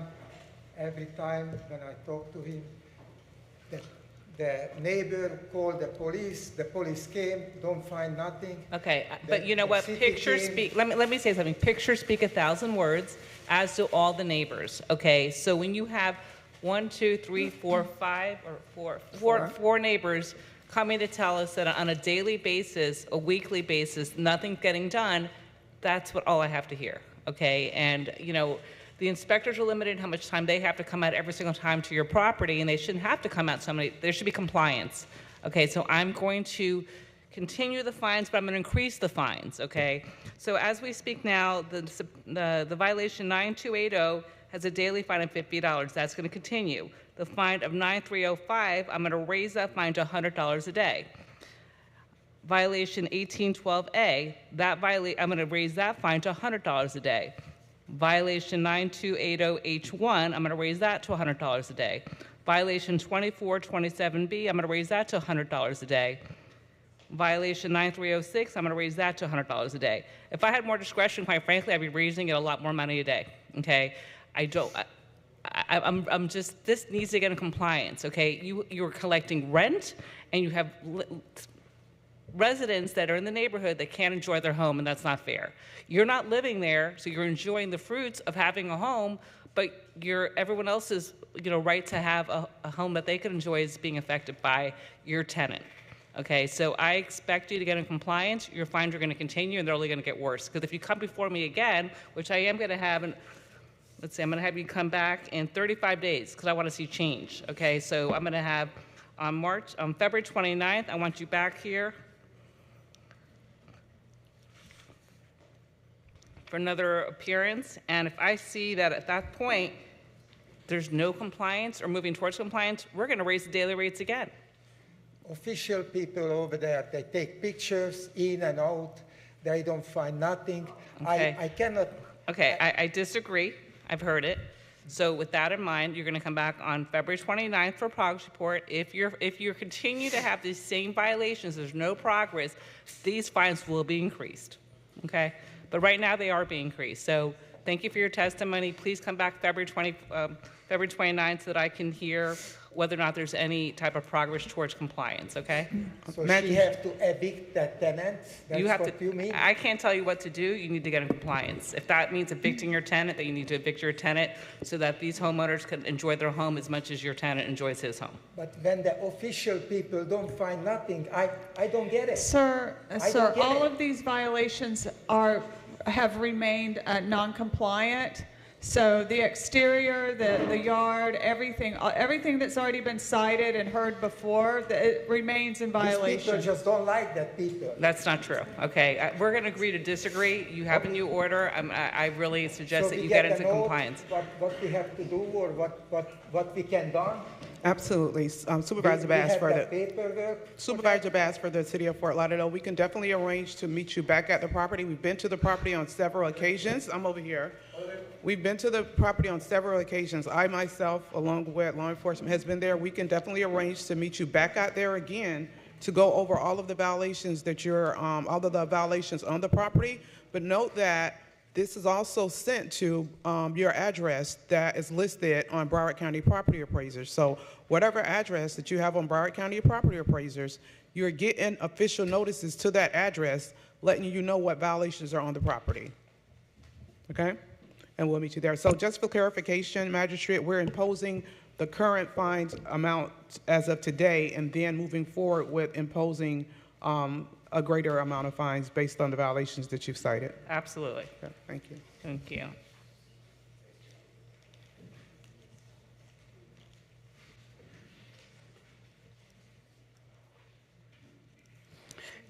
Is the respondent here for property address 811 Cordova Road? Is the respondent here for 811 Cordova? Okay, if not, we'll move ahead. Our next case, page 24, Also, Inspector Paulette Del Grosso, case number CE 23070209, case address 1120 Northeast 11th Avenue, owner Cyrus Development 5 LLC. This case was first heard 10/26/23 to comply by 11/5/23 and 11/30/23. 8 sections not complied at $100 per day, $52,300 accrued. The city is requesting the full amount and the fines continue to accrue.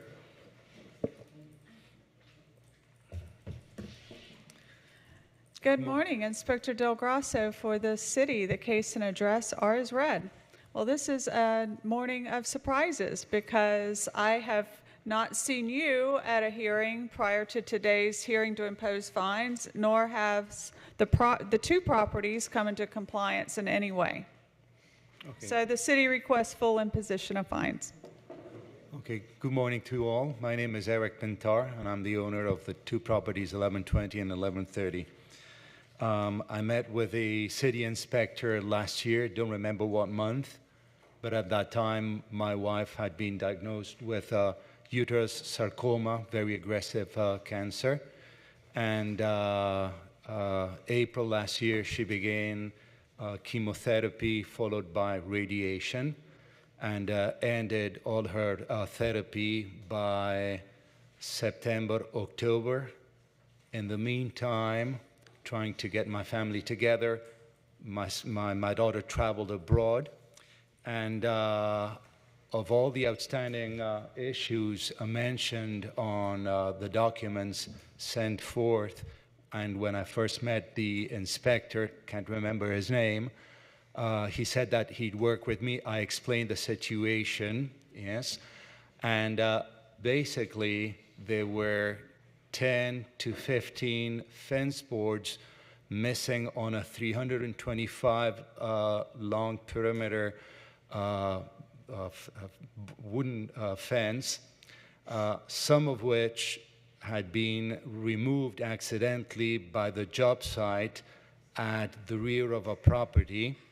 Some had been uprooted because of huge palm trees to the south of the 1120 property.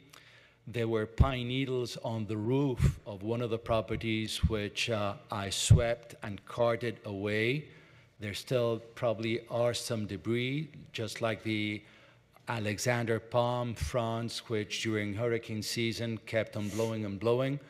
Plus, the disadvantage I have is a 125-foot property on the street because of the two properties, and there's continuous trash. I have many neighbors that pass by with their dogs and they just dump their poop in a bag. They throw it on the property. Sir. Hold on just 1 second, officer.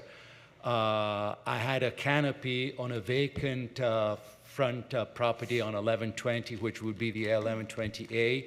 I kept it shut during hurricane season, and I have had some yard waste and grass, which I took it upon me of doing the landscape. The driveway was missing the pea gravel, which I replaced back in November.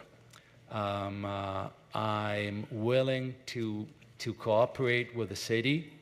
I know that there are some neighbors, especially some neighbors that are building a house and they intend to visit. Yes, so I reckon they're a little upset because the property this year, through the situation that my wife and my family have been through, I took my wife to visit my daughter who was working out of the country when she finished her therapy of radiation and chemo in October.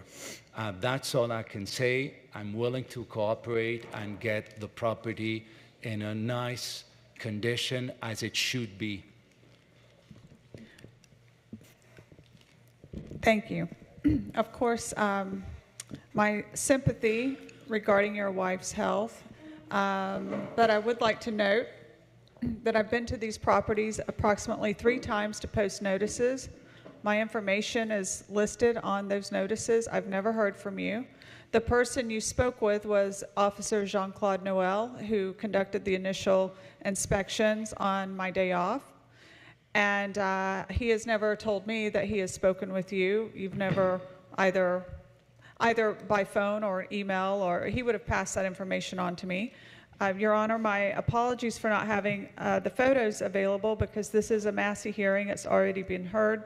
So procedurally, we typically do not have a whole list of photos to show for the record and for you to see what the condition is.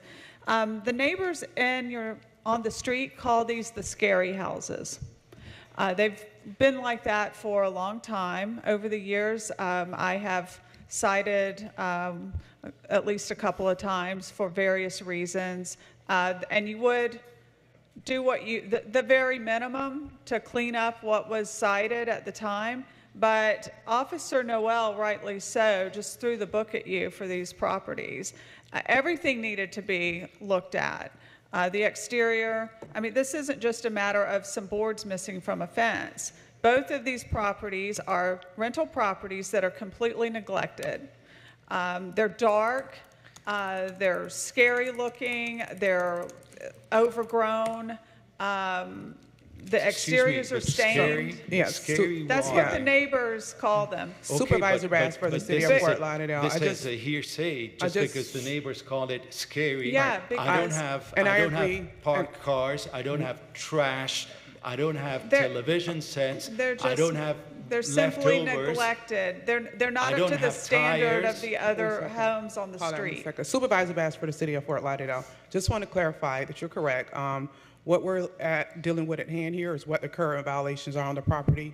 We're not going to go into what others have name called or call that because that's not relevant to this case. We just want to stick to the relevancy of this case. Thank you very much. So during this time, let me be very clear. This is a rental property. Are you collecting rent, or is this property being rented at this time? Yes, I'm collecting rent on 3 properties. I have a 4th property that is. Okay. And So- just to tell you that I make enough to pay the property taxes. I have no profit at all. Yes. I just don't on these understand properties. why certain things I understand maybe involve more time, but other things I don't. As far as the overgrowth consisting of grass, plants, or weeds, as well as trash and rubbish, this should have been done. There's no reason why it continues, okay? And it's been going on. I've been lawing the lawn myself, and today it may be maybe a little less than a foot high, but I don't see how this affects any neighbors, because I do see that this is neighbors who are building a property to the south of I'm just mine reading the and want the block to look, and this is an old neighborhood I'm which is just 60 reading the years old. violation, and pursuant to the violation, part of it's property maintenance as far as the landscape, okay, and the overgrowth. When's the last time that you inspected the property? I did a pre-hearing inspection within the past week. Let's see, today is Thursday. It would have been, I now work Wednesday to Saturday, so it would have been within my work week last week. And it was still not being, those two? It remains the same. Okay, so, based on the testimony, you need to get in compliance, okay? The fines are going to continue until you get in compliance, as is the city, the city's seeking the full amount will continue to accrue. So I'm going to continue it, and we'll come back for another progress report, and at that point you're in compliance, then the fines will stop, and then you can request mitigation through the city protocol. But for today's purposes, I'm going to enter it. But this is special magistrate. This is just based upon people who don't like my property. No, they even offered to buy my property, you see, so they're just calling the city and saying it's a scary. Well, it's it's not just, it's based on. Everyone on the block feels it's based on entitled the to dump inspector's all their poop testimony. from the dogs. I disagree. It's based on the inspector's testimony. He's been to your property several times. Right. There's pictures they're going to put right now, they're going to present, that you could see, that still shows that you haven't complied with the driveway. I did the driveway. I did that in November. And violations are I poured not- 3 trucks of pea gravel on the driveway. She's going to show. That is not evident. It looks it looks like it always does. No. And just for clarification, Magistrate, this is not the first time this case has been heard. This case has already been heard, and they found for the city that all the violations did exist. So this is not your first hearing. This is the hearing to impose the fines for the violations that we already said were still existing. I had a very complicated, I'm still having a very complicated day-to-day schedule. Yes, I'm not working 100%. Yeah, these are leaves. I mean, I was planning on trimming that black olive or oak tree because it sheds a lot of leaves. But this, I can show you the receipts of Matco in Pompano that I bought 4 truckloads of pea gravel for the 2 properties. And yes, I noticed, but you can notice that I installed new driveways, and that is just covered by leaves. There's nothing that I can do with leaves because of the wind or whatever. But you can see and you can check, 4 months ago, there was no pea gravel. Well, that just speaks to the nature of the unkept landscaping at the property. One of the complaints of, you know, the properties looking the way they do is because they're so shaded due to those overgrown trees that, you know, if you're saying that that's what's covering the brand new gravel, then, you know, I haven't seen that. I haven't seen where the driveway looks any different than it usually does. Okay, may I ask, who do the leaves on the gravel affect? The bypassers? Because I would also ask my tenants, does this affect your livelihood? Does this affect any of the aesthetics? This is something very completely subjective. That's really... Your Honor, hold on. Your Honor, I would just suggest respectfully you have ruled, and I would also just ask Your Honor to consider modifying your ruling. I don't think it needs to come back for a reappearance. These are super simple violations to address. The city would just ask that the fines be imposed, and that's it. I'm going to impose the fines, and the fines are also going to continue. And then once you're in compliance, you can deal with mitigation at that point. But at this point, I'm going to impose the fines as well as continue the fines. How much are the fines, Special Magistrate? As of now, they're $52,300. $52,000? They've been running for 81 days, 56 days. You have 1, 2, 3, 4, 5, 6, 7, 8 violations that all have fines that have been running between... $52,000? Correct. Your fines have been running at $100 a day for 8 different violations. I never got any cards saying that, any letters, and if they happened, I was away with my wife. I mean, I've suffered all this therapy with my wife, took her to Spain because it may be the last time she sees my daughter, and I have to pay $52,000 because I wasn't here when you levied those fines. Well, the city isn't aware of these personal circumstances unless you reach out to for instance, me. I told Inspector Noel, I even had his phone number. Well, I explained sir, the situation. He said, we are willing to work with you. I posted the notices of hearings on both doors at 11:20 and 11:30, and I've posted the notice of hearing for today. Evidently, you received something because you are present. And also the notices of violation. They've all been mailed. So, I mean, the inspection reports. So there's been multiple ways of receiving notice. And I'm glad you're here today, so now you're aware of the fines and what you need to do to come into compliance. But until today, I haven't heard from you. All right, thank you, Paulette. And I think the magistrate has already made her order, so we should be moving on to the next case. The magistrate has already ordered, and yeah, and the gentleman has another case, so we're going to hear the next case for him. All right, thank you. Oh, all right. Our next case is on page 23. Also, Inspector Paulette Del Grosso, case number CE 23070153, case address 1130 Northeast 11th Avenue, numbers 1 and 2. Owner Cyrus Development 5 LLC. This case was first heard 10/26/23 to comply by 11/5/23 and 11/30/23. 6 sections not complied at $100 per day. $36,100 accrued. The city is requesting the full amount, and the fines continue to accrue. Inspector Del Grosso for the City of Fort Lauderdale. The case and address are as read. Again, this is the neighboring property next door, owned by this gentleman, and the 6 violations cited remain. Therefore, the city seeks the full imposition of fines. This is your opportunity to respond. Please state your name for the record again. Eric Pintar, owner of Cyrus Development 5 at the 1130 Northeast 11th Avenue property.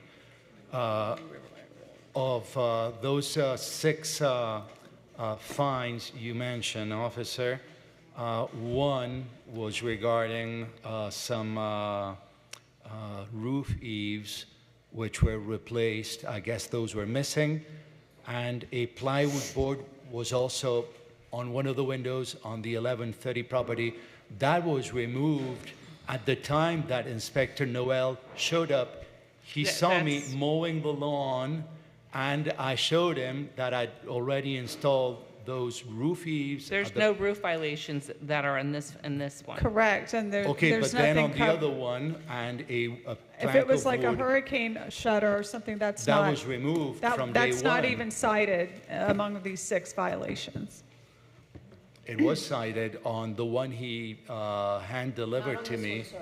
Not on this one. Then on the other one. Okay, we're on this case now. She's already ruled on the other one. So these violations are almost identical to the ones next door. So it's exterior violations with the landscaping and the driveway. Okay. So now with the driveway, which was done in November, mid-November, I guess, you're still imposing a fine even when I replenish the pea gravel? Again, when I was there within the past week, I didn't notice a change. So, I mean, it's not evident. Would it suffice if next time you have an appointment, I'll blow the leaves away so that you can see that, or show you the invoices? Would that suffice to show you that I did it? It wasn't an intention. I actually did it, and I took pictures as well. Supervisor Bass for the City of Fort Lauderdale. I think the clarification that you need is with these, when you're using gravel for driveways, it needs to be defined. It needs to be a defined driveway, and it needs to have no type of weeds or anything growing through the gravel. You can put down gravel every other week, but if you don't maintain it, it's not going to be a defined driveway, and that's what we're looking for the definition of it. It needs to be a defined driveway with no excessive weeds or anything growing through it, and that's not the case with both of these properties at the current time. At the 1120, I scraped any residue of grass So we're before not on that pouring. case, we're on 1130. Okay. We've already heard that case. Okay, so I'm going to continue the fines and impose the fines as well as continue the fines. When you're in compliance with both properties, you can go request amnesty, which will help you with the reduction of your fines. But for today's purposes, we're not mitigating, we're dealing with the city just wants to continue the fines because you're not in compliance. So that's all I'm doing, is continuing the fines because you're still not in compliance. Okay, but this seems to be like a clock ticking. I cut the lawn, and then maybe 3 weeks go by, so you show up, and to you, it's from day one. Sir, so I you're don't imposing even, a fine? there's not even a lawn there. It's all grass, leaves and dirt. I mean, you can't even see grass there. Once you're in compliance, you reach out to them, they'll come out and they'll re-inspect the property. Okay, that's all we can do. Okay. Thank you. Good Thank day you. to you all. You too. Our next case, page 19. Our next case, page 19, Inspector Diego Santos, case number CE 23060085, case address 1400 Riverland Road, owner Indiana Perez. This case was first heard 10/26/23 to comply by 11/30/23 and 1/25/24. 3 sections not complied at $50 per day, $5,600 accrued. The city is requesting the full amount, and the fines continue to accrue. And we do have Inspector Edward Eason presenting on Diego's behalf. Good morning. Case number CE 23060085 for the address at 1400 Riverland Road. At Special Magistrate, September 26, 2023, Special Magistrate Flynn ruled in favor of the city and ordered the following: 35 days to come into compliance for violations 9-280H1, the chain link fence in disrepair, violations 18-4C, a derelict vehicle located on the property, or $50 per violation per day thereafter. and 91 days to come into compliance for violation 9-280B. The garage door is in disrepair, or $50 per day thereafter. The property remains in violation, has been accruing fines for violation 9-280H1 and 18-4C since 11/31/2023, and will start accruing fines for violation 9-280B beginning tomorrow, 1/26/24. At this time, the city is requesting a full imposition of fines, which continue to accrue. Please state your name for the record. Hi, my name is Sardis Canela. This is my mom, Indiana Perez. Okay, so what is going on? I don't understand why you're not. I have an insane brother, and the whole community knows. We've called the cops. She's tried to put restraining orders on him. The door that was damaged was with the fire department. I tried to piece it as much as I could. Every garbage that he had, we did clean it up. Who's living there? No one. She lives around 5 blocks away from me, my mom and my sister, which she's disabled. That's a vacant property? Right now it is. She wants to go back home. She's 93, but she does want to go back home. I'm 5 blocks away, so I take care of her no matter if she's there or not. But he burned down the garage because he was alone. He was using my mom's house like a brothel, drugs, and he's an architect. But when he gets manic, bipolar, and then my sister gets manic, bipolar, but she's handicapped. She's mentally handicapped too. So I've been dealing with that too. The cops everywhere know. The community has a special newsletter just for my brother.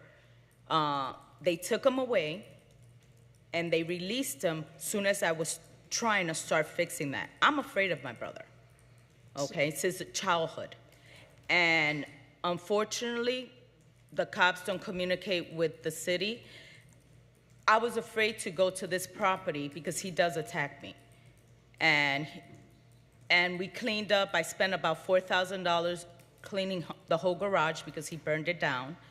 That was caused by the firemen and the broken windows.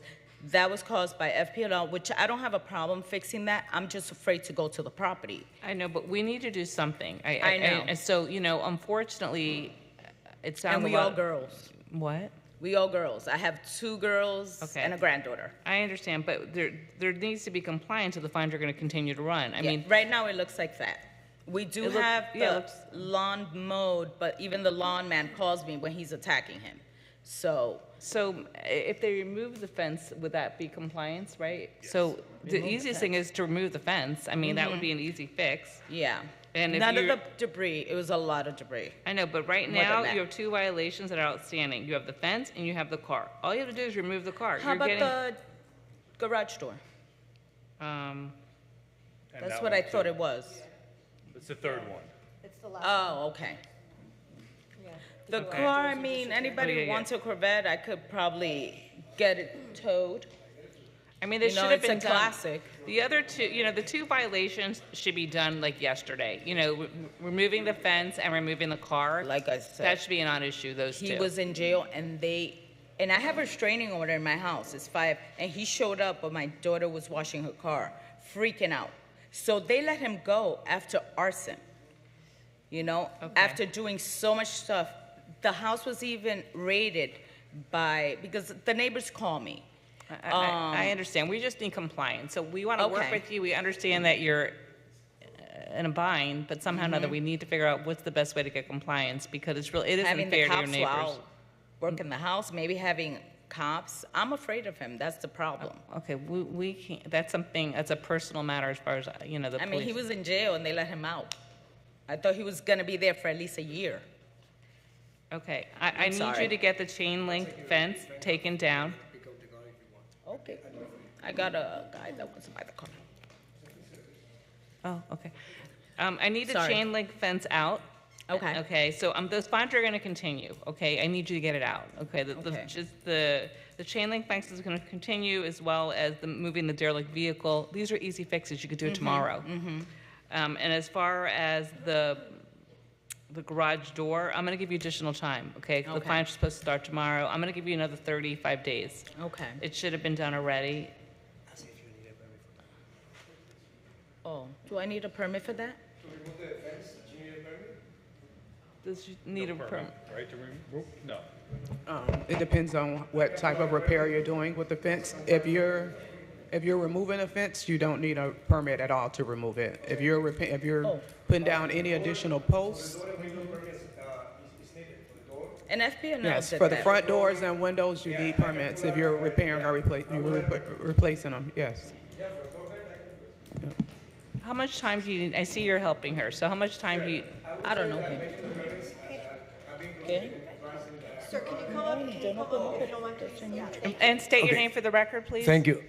My name is Aldo Tucci. I'm a general contractor. I'm also do architecture design and in our office, and we hire engineers, a consulting team, and the subcontractors. So if we need to get a permit, I'm gonna get a permit. I know already that for the fence we don't need it, but I know for the door we need to pull out like short drawings to replace the door with a NOA. You're So- not helping me. I don't know him.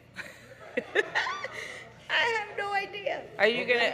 Is he? Well, Let me tell you, if you believe in God, that's what happened to you. If you don't, you have a choice to go and find somebody else. Okay? No. I'm just asking for the things that You're hugging me. you are required. Okay. That's okay. COVID. Okay, I'm another. Okay, I'm sorry. Okay. Yeah, you see, everybody's complicating this family. I know. Well, for the door, we need a permit. So I'm gonna put like an online permit that now you are in place. It's gonna be easier, but somebody needs to pay for the door. I don't wanna pay for the Just door. for the record, that's the individual here. I don't think he has anything to do with this property. No, No, I don't. I'm offering my service to just help. Otherwise, I'm gonna shut up and sit down.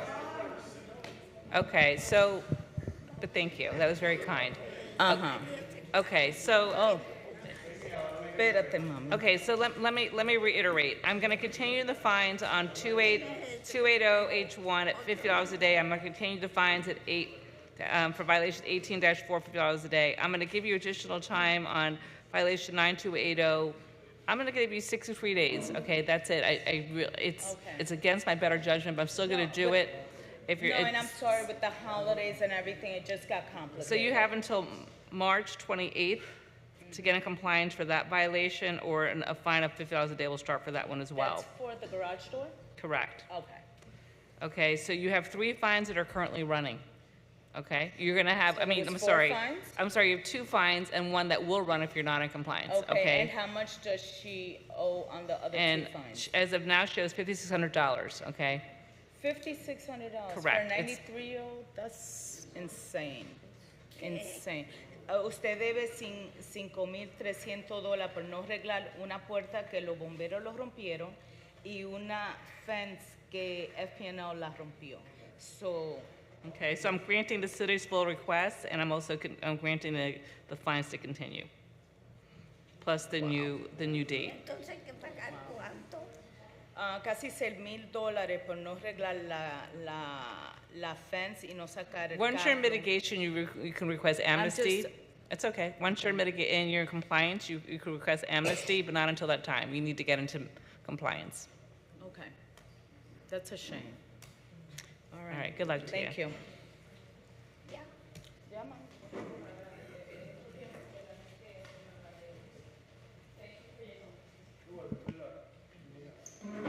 Our next case, page 21, Inspector David Sandiford, case number CE 2303-0340, case address 713 Southeast 7th Street, owner Tina Marie Leo. This case was first heard 8/31/23 to comply by 9/28/23. 2 suspensions noted on the agenda. 1 section not complied at $100 per day, $7,600 accrued.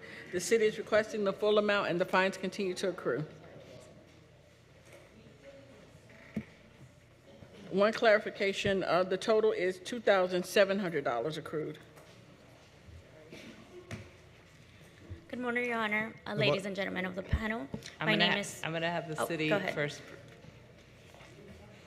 Good morning, Inspector Sandiford for the City of Fort Lauderdale, presenting case CE 23030340, address 713 Southeast 7th Street. Case was originally presented to Special Magistrate Flynn on August 31st, 2023. The following violation was cited: 47-21.15.d. Tree has been abused and altered outside its natural shape by excessive cutting of branches on one side. As of January 25th, 2024, the violation is not complied and there's no permit on file for the property. The city is requesting fines to continue to accrue. Okay, please state your name for the record. Good morning, Your Honor. Ladies and gentlemen of the panel, my name is Pamela Chavez from Rosenberg Cummings. I'm a legal counsel for the homeowner Tina Leon. We'd first like to state that the property owner was in compliance. The court ordered for the tree to be removed.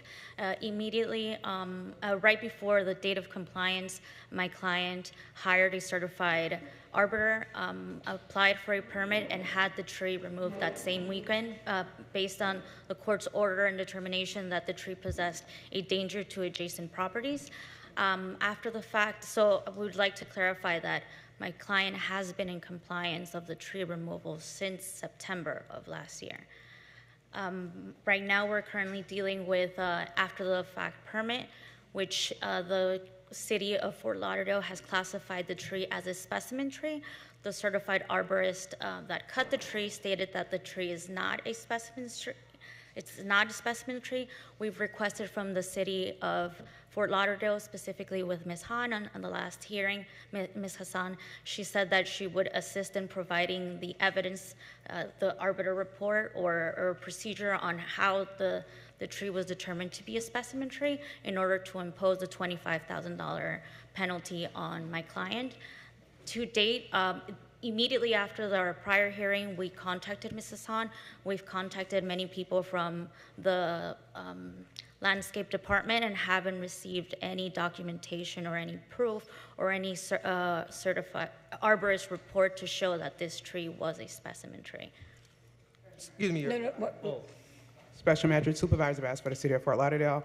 Senior Inspector Coleon will continue to explain the depths of this case. However, just for clarity, the City of Fort Lauderdale did not declare this as a specimen tree. Their arborists that they hired provided the documentation that they classified this as a specimen tree. So therefore, when it was classified as being tree abuse, that due to the specimen tree that is being, that they have recommended that they have to pay at least a $25,000 into the tree fund, and that a permit cannot be pulled until that $25,000 to the tree fund is paid. I'll let her go into detail in reference to their arborist that declared this a specimen tree, not the City of Fort Lauderdale. Can I clarify? We haven't produced any documents or reports that said this is a specimen tree. It was based on one document that we received, and we applied based on the document that the city stated this was a specimen tree. We haven't provided any reports in particular. Where did that one document come from that you're relying on? It was a public record search. Okay.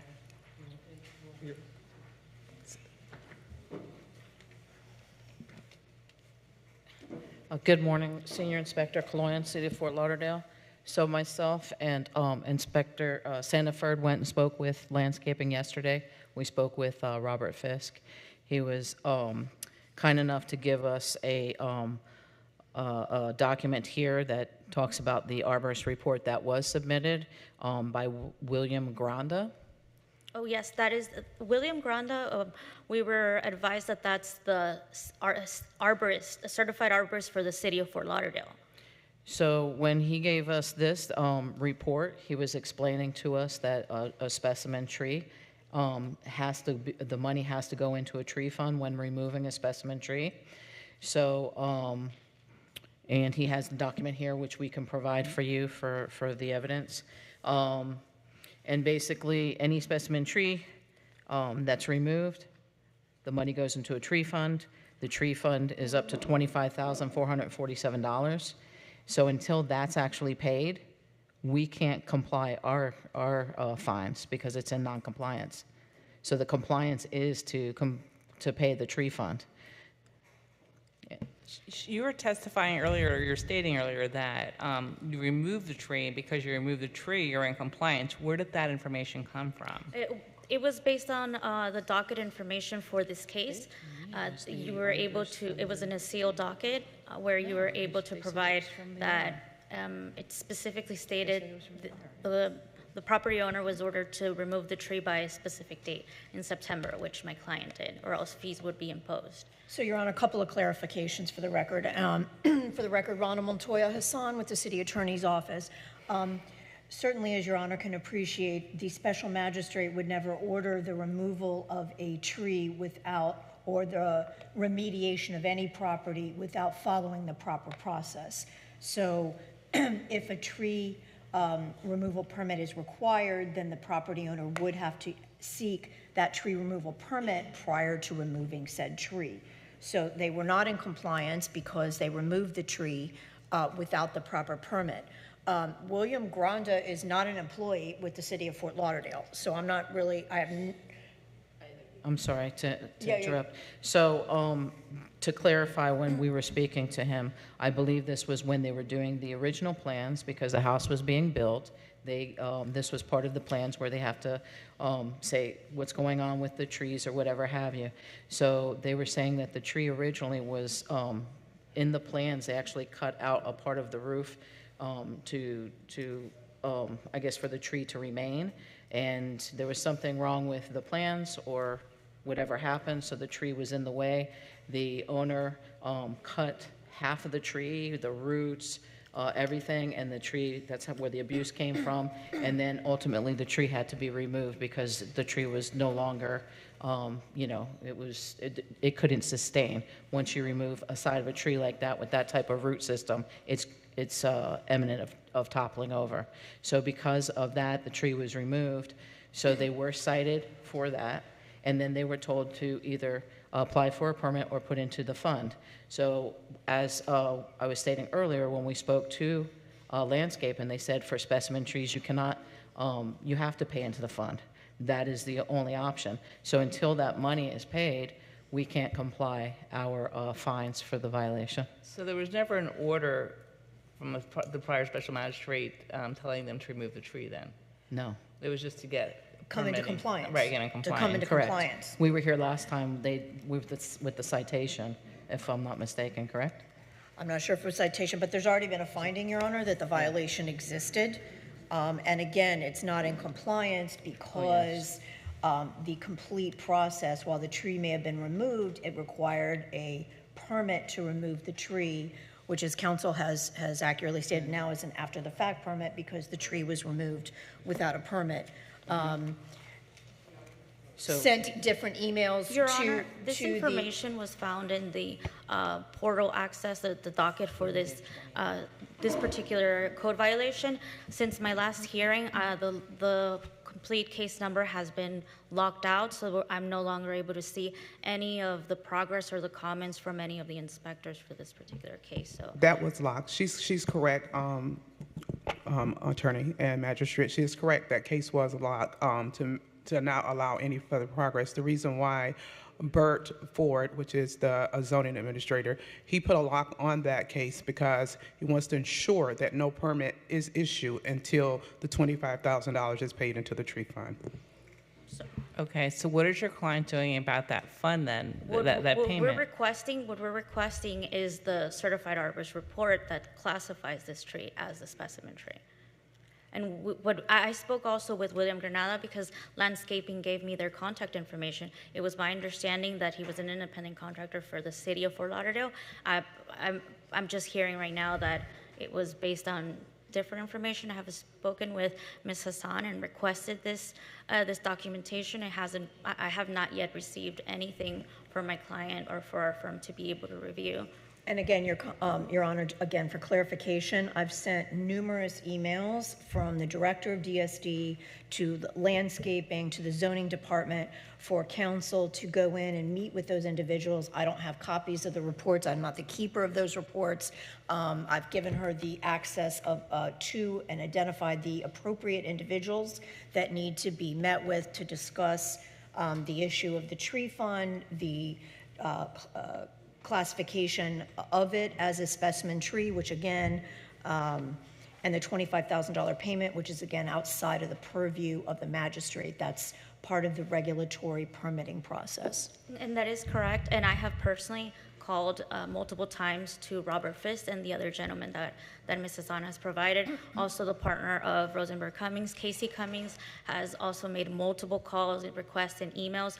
They were all copied in a group email with the city attorney. We haven't received any response. Like I said, no documentation has been provided from the city to support the classification of the specimen. Have you visited our location at 700 Northwest 19th Avenue? Because he sits right there at the front desk every day. Have you visited the location to speak to him? We would like to schedule or a call that we were given with the information. He has never. I'm just saying, walking in person, you can see him right there in person. He's not going to turn you away. We He's there will every day. definitely have that as an option. Emails, Okay, so- unresponsive emails or calls, really. Based on the Ma'am, test, I've responded to all your emails. Yes, I'm not a yes, you have. scheduling, I'm not a Yes, you have. scheduling assistant, and I've given you all the tools of the right individuals that have the information that that are part of that regulatory process. Correct, Just ma'am, you to are be- right.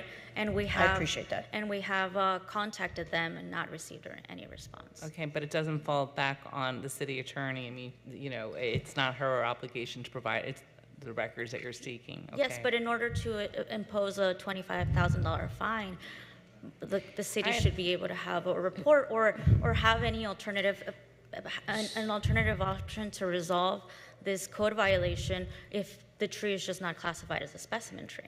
Again, that's beyond my jurisdiction. I don't have that, I can't make any type of ruling regarding that $25,000 payment. I'm only here today regarding the daily fines. The city's asked for the full amount, which I'm going to grant. I'm going to reduce the daily rate to $50 though, moving forward, so that it gives you time to figure out what's going on. But they'll still be continuing to get daily fines. Instead of $100, it'll be $50 a day, and the accrued fines of $2,700 are going to, I'm granting the full amount. And you can reach Your out Honor, to. we would request for you to reconsider. We have multiple occasions tried to reach to have the documents for, our certified arborist states that it wasn't a specimen tree, the one who cut the tree. The city has not provided any documentation. We have constantly made these requests for my client to be imposed a lump sum, because there's not even a payment plan option, of $25,000 plus $5 fee. Plus a daily fee. It's unreasonable for them to be able to mitigate or try to find any type of solution. Well, once you're in compliance with this violation, you can request amnesty. So I'm going to maintain my order of $2,700, plus I'm going to reduce the daily rate to $50 a day. Okay, just for clarity, Magistrate, I just want her to be aware that the amnesty would only be in reference to the daily fines that are running. The tree fund, there is no amnesty for that. That's a Yeah, I'm must not with the addressing the 25. tree Okay. fund. I have no jurisdiction to do And- that, yeah. And I can give you my cards. You can reach out to me afterwards, and I will definitely go over to landscaping and make sure that we can arrange for them to provide the additional documentation or information that you're seeking. Okay? Okay, thank you. And Your Honor, we would like for you to enter an order of findings and conclusion of law. So in the event that we need to appeal this, we have the proper documentation. Your Honor, this is a Massey hearing to impose, so, you know, with all due respect, the order that found the violation, that appeal time's already run. There's no findings of fact and conclusions of law in Massey hearings. And what type of hearings? Can you please clarify? A Massey hearing. A massing hearing? This is a Massey hearing. Okay, thank you. Thank you. Thank you. Next case, page 26, Inspector Bovary Exantis, case number CE 23060087, case address 1606 Northwest 14th Street, owner Rodney R. Robinson. This case was first heard 9/28/23 to comply by 11/30/23. Two sections not complied at $25 per day, $2,800 accrued. The city's requesting the full amount, and the fines continue to accrue.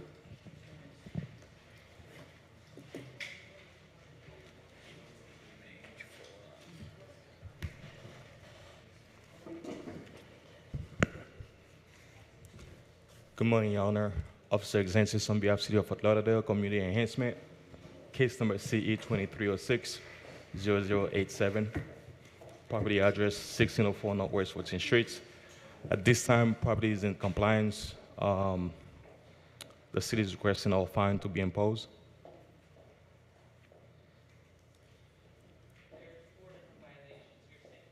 There's 4 different violations. All violations are in compliance. Okay. And we're asking to waive the fines? No, we're asking for the fine to be Of, imposed. to be imposed, okay, of $2,800? Correct. Okay. Go ahead, sir. My name is Rodney Robinson. Unfortunately, I've been battling with different type of cancer for the last 8 years, and most of the time I spend is in bed. I'm in severe pain right now. I should be on medication while I'm here. I couldn't take medication because I had to bring myself here, but it's in compliance now. I wasn't able before. I've been in and out of the hospital for the last longest. I will ask you if you could dismiss the fines. I'm not able to work. I'm disabled, and I only get like $800 and some change a month, and that's not even enough to cover my bills. My family had to come in and assist me, and I'm a widower also. So I don't have anyone to help me with that stuff, but I do have someone that's going to help me maintain the property at this time so we wouldn't have to go through this again. All right, so I'm glad that you're in compliance. I hope that you're on your road to recovery. I'm going to go ahead and waive the fines, okay? Thank you. All right. Thank you, Your Honor. Goodbye. All right, thank you, officer.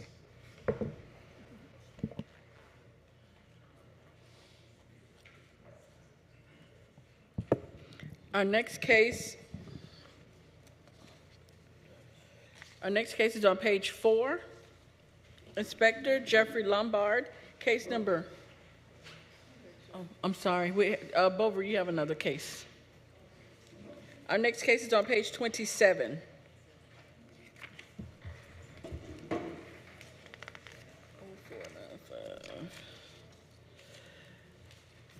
Inspector Bovary Exantis, case number CE 23010495, case address 1549 Northwest 11th Way, owner BAF Assets LLC. This case was first heard 10/26/23 to comply by 11/30/23. One section not complied at $25 per day, $1,400 accrued. The city is requesting the full amount, and the fines continue to accrue. Good morning again, Your Honor. Officer Exantis on behalf of City of Fort Lauderdale Community Enhancement. Case number CE 2301-0495, property address 1549 Northwest 11th Way. This case was first heard on October 26, 2023, and the special magistrate ruled in favor of the city, and property owner was ordered 35 days to correct all violation at the property. At this time, property remains in violation, and the city requesting all fine to be imposed and to continue to accrue until the properties come to compliance. Good morning. Please state your name for the record. Good morning. How you doing? Ron Snidel. And what's your relation to this property, Mr. Snidel? Well, I'm a construction manager for the company that manages it, but the property manager just got let go yesterday, so I'm here representing. But I do have a power of attorney that I gave to somebody. So what's going on? Because you're going 56 days and counting that you still haven't maintained the landscape of the property. Yeah, I had no idea about this. So okay. All right. Well, then I'm going to continue. I mean, if I get 30 days, we'll have it done. I'll get a couple bids on it, and we'll get it put in. Okay. Well, I'm going to grant the city's request for a full amount. Does the city have any objection to granting another 30 days, or do you want the fines to continue? No, city will not oppose to 30 days stale fines as well.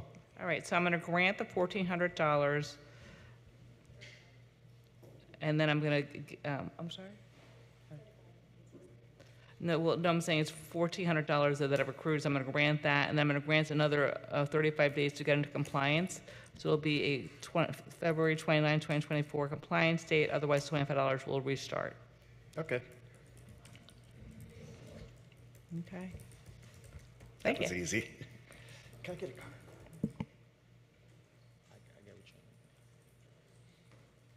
Our next case, page 4, Inspector Jeffrey Lombard, case number CE 23090615, case address 600 Long Island Avenue, owner Willie St. Hill and Suzanne Maxient, posted at property 122723, posted at 1 East Broward, 11124.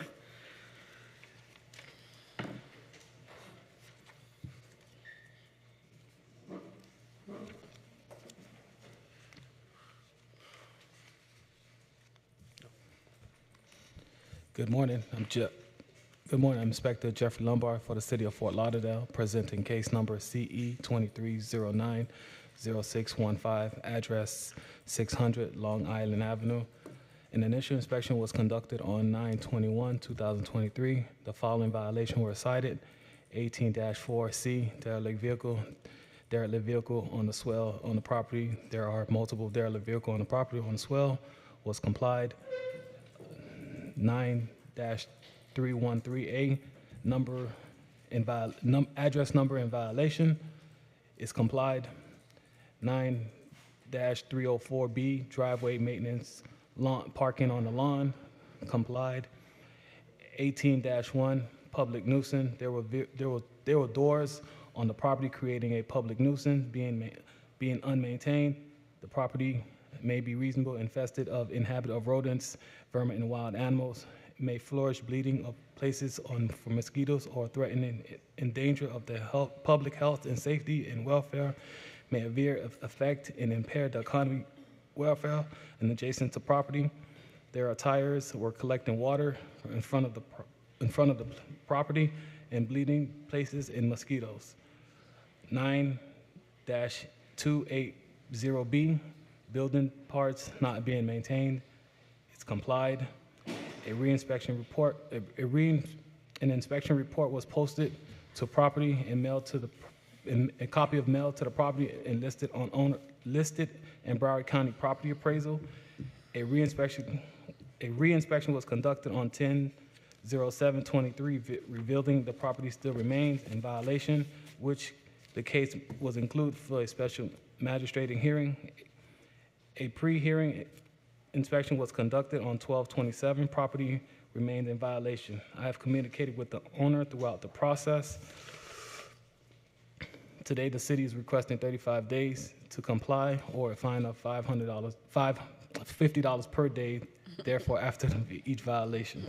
All photos have been submitted as record of evidence. You're requesting it as regards to only violation 18-1? Is that the only violation still pending? Yes, he's completed 90% of it. He just needs to remove all the debris on the porch. Okay, please state your name for the record. Good morning. My name is Willie St. Hill. I'm the owner of 600 Long Island Avenue.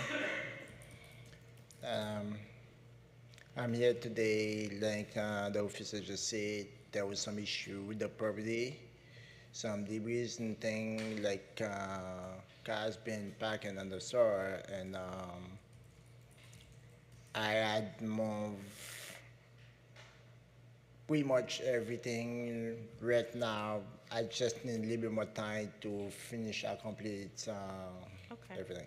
Well, you only have one violation that you still need to get into compliance with, so in regards to violation 18-1, I'm going to give you until February 29th to get in compliance. If not, there'll be a $50 a day fine.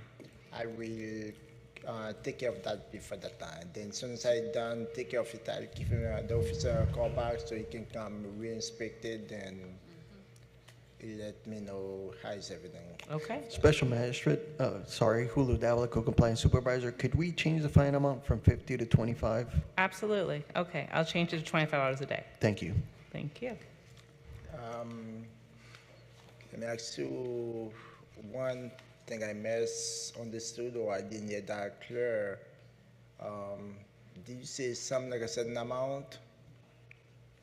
So you've got the 35 days to come into compliance to fix that one last issue, contact the inspector. If you don't do it by February 29th, then a fine would start every day of $25 a day. All right, thank you. Appreciate it. Sure. Definitely, I'll take care of that before the time. I'll Yeah. call the officers so we can get All the right. government to respect it. Good luck to you, sir. All right, thank you. Have a good day. Our next case, page 20, Inspector Patrice Jolly, case number CE 23010789, case address 3204 Davie Boulevard, owner Saria Holdings 2, Inc.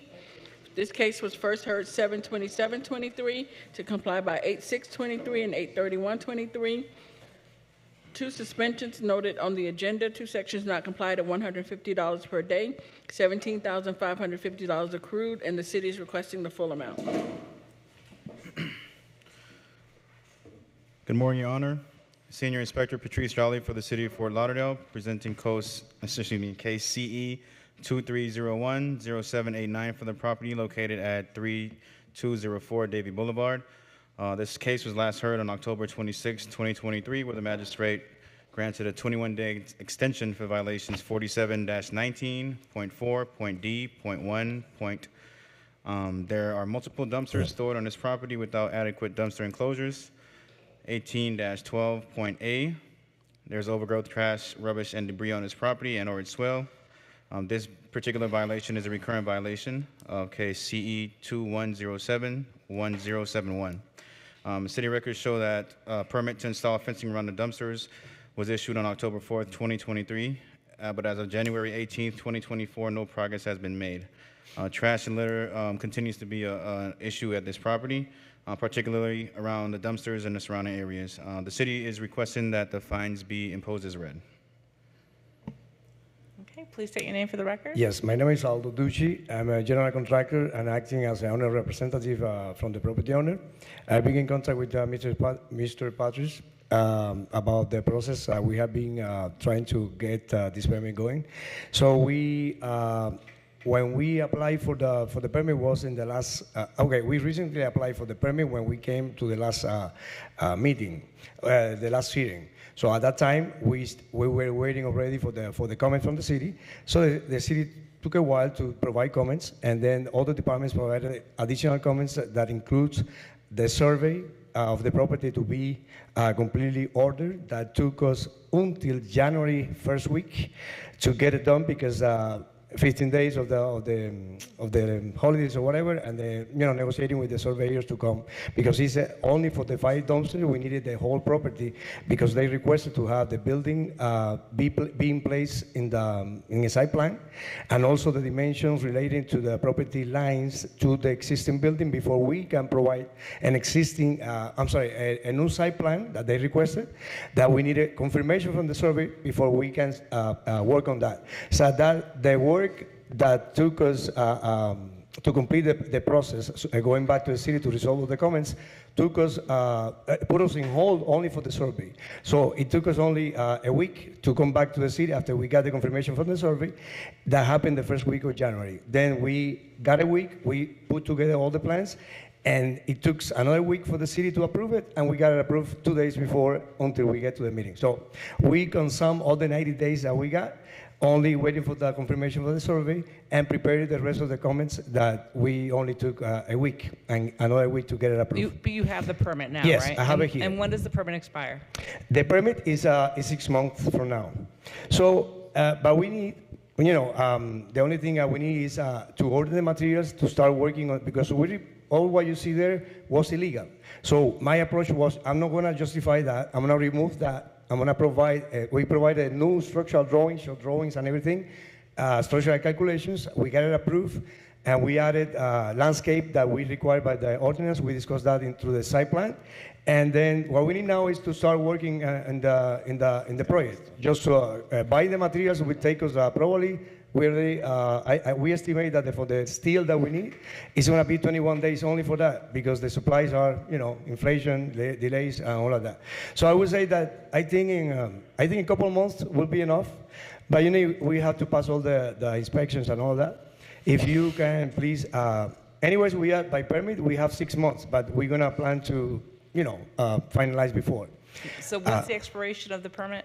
It's going to be, January 23rd is going to be 6 months after. It's going to be like, how much? 180 days after that date.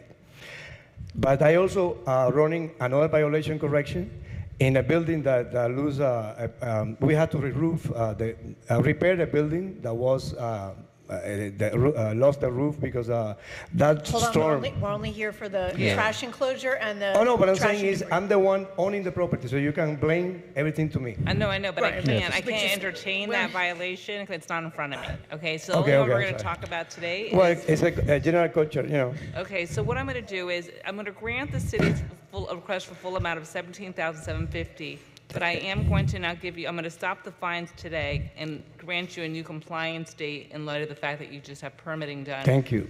You're welcome. So that's why I was trying to find out when your permit expired to give you a new compliance date. Okay. But you're not giving me you're not telling me when the permit expires. So. Well, Your Honor, a permit is valid for 180 days but an approved inspection, or in the city of Fort Lauderdale's case, a job check, extends the life of that permit for another 180 days. So technically, as long as it is active and there are inspections or job checks being performed, it continues the life of the permit. So there is really no hard stop per se on a permit. Now, if within that 180 days there are no approved inspections or job checks, then it would end in essence and be expired. So sort of 180 days, but if there's interim inspections or job checks that are called in and passed, then that extends the permit an additional 180 days. So it can be a little bit of a fluid process. Special magistrate. Your Honor. Special magistrate. Excuse me, may I speak? Oh. So, I mean, I understand for the dumpster enclosures, the time for the state of fines, but the trash issue is something that's ongoing that I think the fines should continue for that, if they don't clean that up. Well, that's. Okay, so I see what you're saying. So as far as the multiple dumpster violation on 47-19.4, I'm going to stop those fines today, okay? And as far as the violation 18-12A, I'm going to stop the fines today, but I will give you a new compliance date of February 29th, because there's no reason why you can't be in compliance with the garbage. Is it dirty garbage there? There's garbage everywhere. I spoke to the maintenance man, the property Yeah, manager. let me tell you what is the everyone problem. else, yeah, it's in that continuous area, issue there. One of the things I want to share with you, one of the things that we're trying to secure now, I'm going to apply for a second fencing to divide the the park, because the amount of homeless that this property is receiving now is insane. So the owner doesn't know where all these people are coming from now, and they are sleeping in the park. Even putting in risk the kids that go there is a real problem that behind the property. So we're trying to apply for a new permit just to close more the property, and then try to, I'm gonna be there all the time. I'm in contact with you already, Okay. and I'm gonna be always liable for anything that is gonna happen from now on, because I'm gonna be on top of the things. So. Okay, so One of the things I'm sorry, if you allow me, I just want to share something about the process, because obviously this is not a violation. I want to talk about that, but one thing that happened to me in the other violation in the same property is when I applied and got the permit for that already, immediately code enforcement stopped basically the violation. Actually approved that there's no longer violation. As we keep the process in construction inspections and all of that, but you explained to me Yeah, it's a that separate was issue. building, that wasn't code. Right. Okay, so that's Okay, enough. so let me reiterate. Okay. I'm going to grant the full request of the $17,550. I'm going to stop the fines on the violation 47-19.4D, and I'm going to give a new compliance date of July 29th, which is basically 6 months from what you're telling me you have your permit. Okay. And then on violation 18-12A, that one I'm going to give you an extra 35 days. I'm going to stop the fines today. Okay. And then I'm going to give you until February 29th to get in compliance. Otherwise, the fines will restart at the $150 a day. Great. That's the money I need to get paid for resolving this from the owner. Okay, that's it. Good luck to you. Thank you, Your Honor. My heart goes to every tree that has gotten suicidal these days. trees.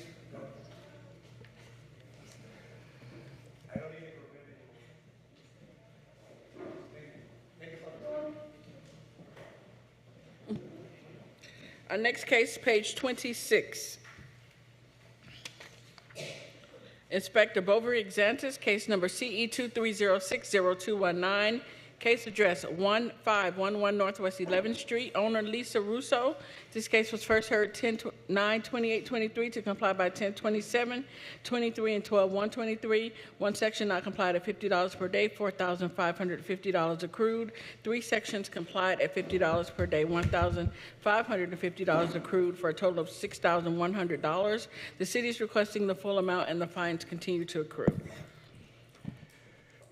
Good morning, Your Honor. Officer Exantis on behalf of City of Fort Lauderdale Community Enhancement. Case number CE 23060219, property address 1511 Northwest 11th Street.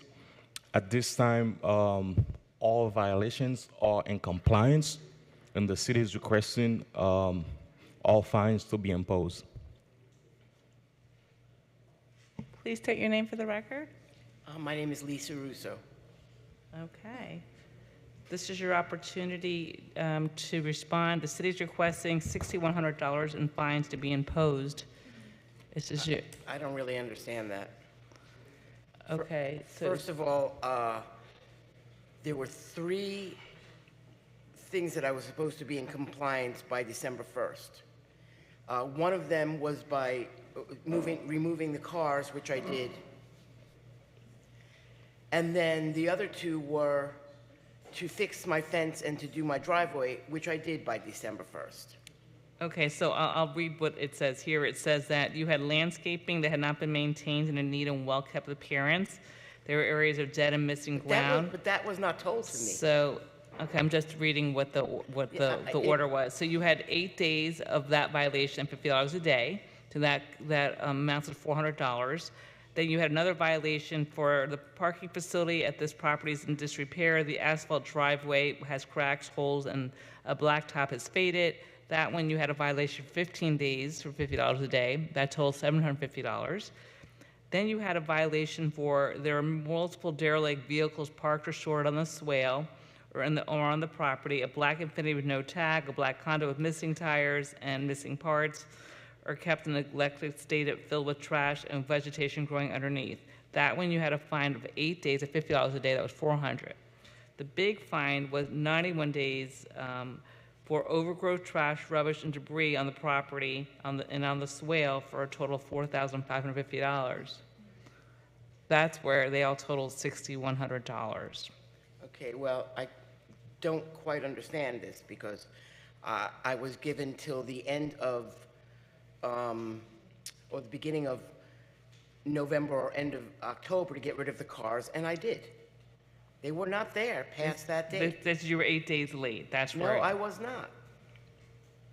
Okay, I'm going to have the city respond to that. Yeah, Your Honor. At this time, the property is in compliance, so the city will not impose to administrative costs, which is $610. Okay, so I'm going to reduce the fines to the administrative cost of $610. Is there a time period they pay it? No, they'll get an order in the mail today. Okay, so I reduced your fines from $6,100 to $610, which are the administrative costs, okay? Thank you, Your Honor. I'm on a fixed income, so I cannot, I have no money to pay that. None. I get $1,500 a month to maintain everything. I'll leave it up to you, Your Honor. Special Magistrate Julio Davila, Co-Compliance Supervisor, those are just administrative costs of the hearing, so on and so forth, that, we're not fining her for anything. Those are just the costs, the city's costs and cost recovery. Do they do payment plans or an extended amount of time to pay? I'm not familiar with the city. They do. Okay, so I suggest you reach out to the city to do a payment plan and to pay those administrative costs. So who do I see for that? Okay. All right, good Yeah, luck. I mean, honestly, I don't really even understand why I had to come here and why there are administrative costs. Because I complied on time, and as... But it's the city's opinion that their position that you didn't comply on time. But Otherwise, But I did. Some you So did, who- and some you didn't. right. No, I had my cars out of there by the time. I had the blacktop on the driveway done before December 1st. So I don't understand it. Well, And then I was never told to remove, that was never even a fine about there being overgrowth. That was something I wasn't even told. And now I'm getting, I'm sorry, I don't get it. Okay, well, we reduced the fines to 0. You're responsible for the administrative costs for the city's time in coming to the property and getting you into compliance. Whether or not you agree that these violations were in existence, we waive those fines. Okay, so if you are having issues with paying the administrative costs, she's directed you to speak to that person in the back who will help you with the payment plan. Thank you, Your Honor. Our next case, page 11, Inspector Janie Thaluzma, case number CE 231000417. Case address 3001 North Federal Highway, owner 3001 Hotel LLC, posted at property 122923, posted at 1 East Broward 11124.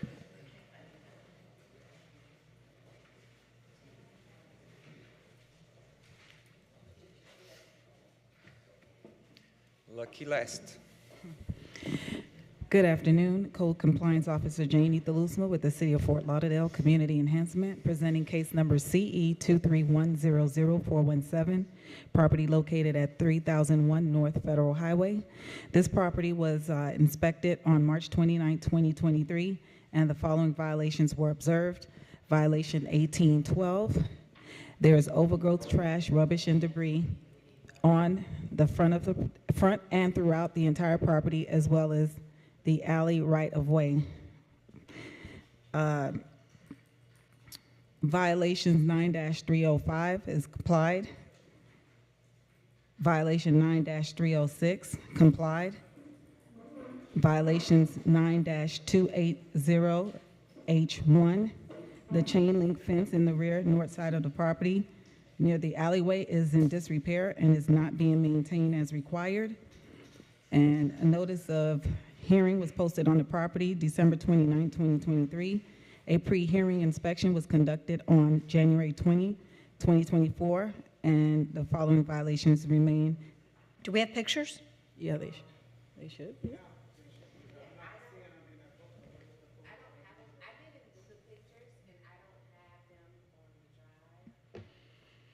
It's in there. Do I get the? They're in the folder.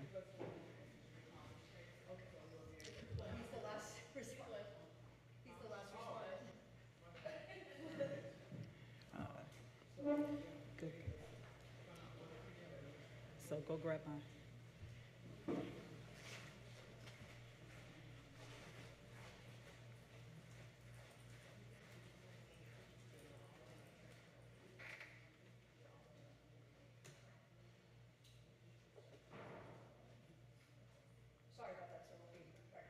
No problem.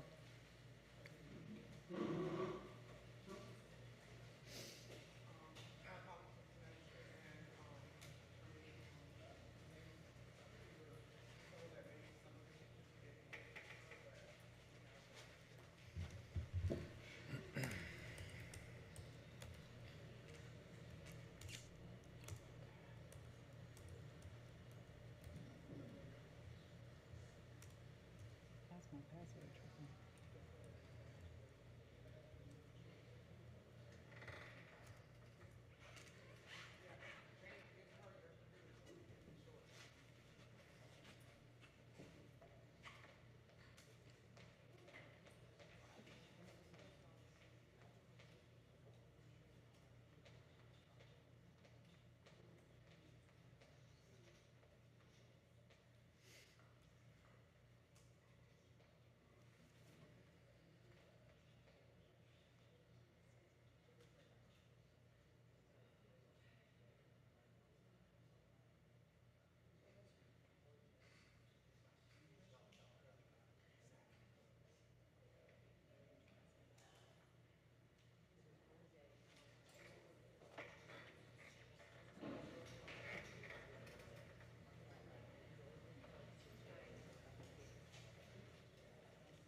Yes. Yes.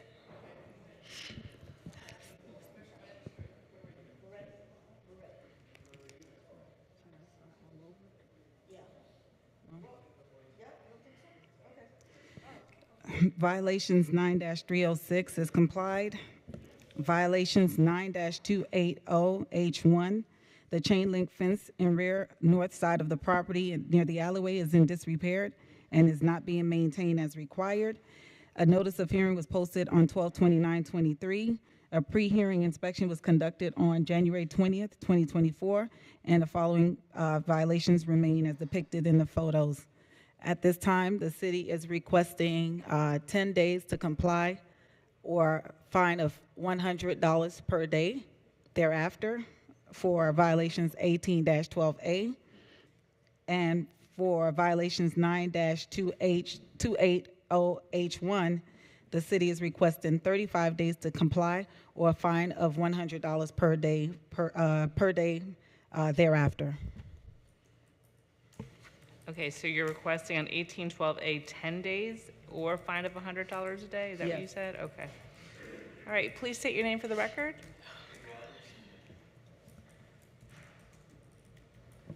Eduardo Dieter. Okay, so what's going on? Why are you not in compliance still with the overgrowth, the trash, rubbish? That should have been done already. It was actually 8 loads of trash and trees.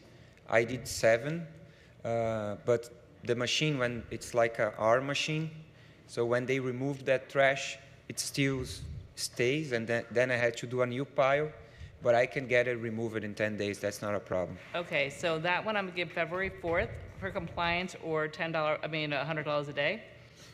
And then on the chain link fence. 24, sorry? February 4th, okay. you have 10 days, February 4th, or there'll be $100 a day.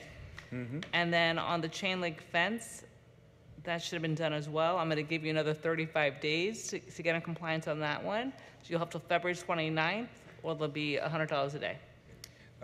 This one is a little bit tricky, Your Honor, because it's on the back and there is a river.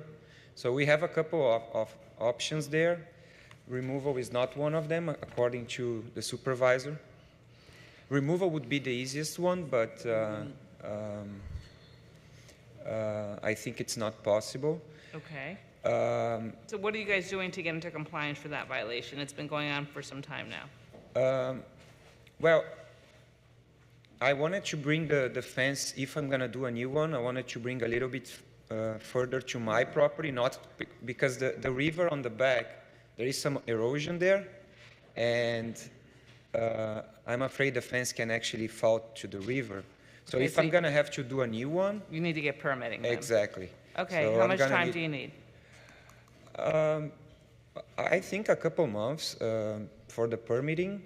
For installation, it's easy. I think it's probably a week or maybe not more. So 63 days or 91 days, what does the city want to do?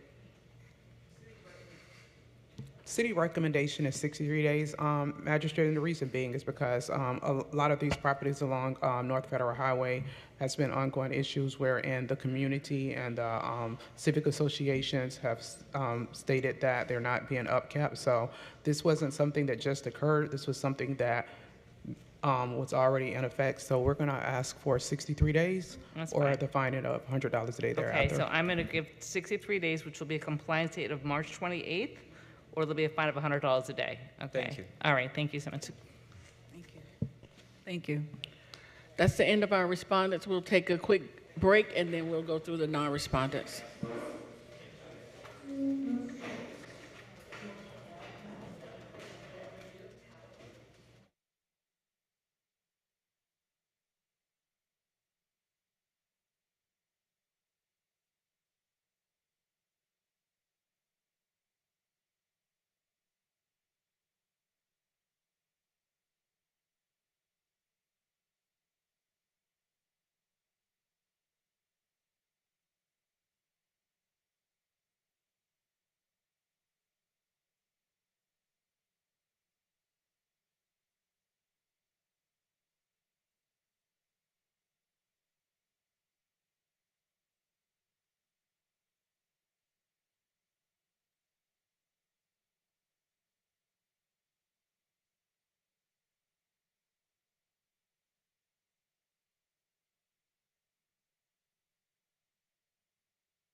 one.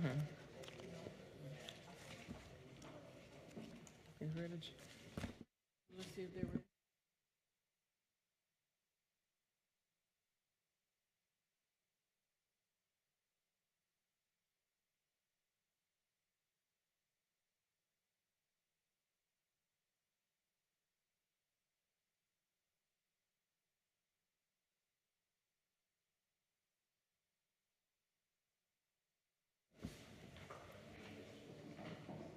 Did he give me the thumbs up?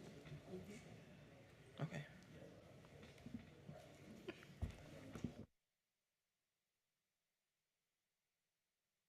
All right. Everybody ready? All right. Okay.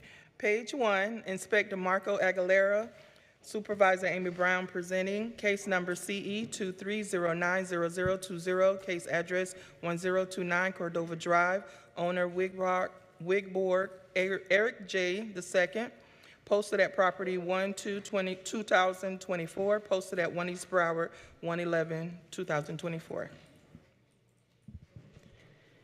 Amy Brown, City of Fort Lauderdale Code Compliance Supervisor, presenting on behalf of Inspector Marco Aguilera, case CE 230-90020 for address 1029 Cordova Road. An inspection was conducted at the property on September 19th, 2023, and the following violation was observed.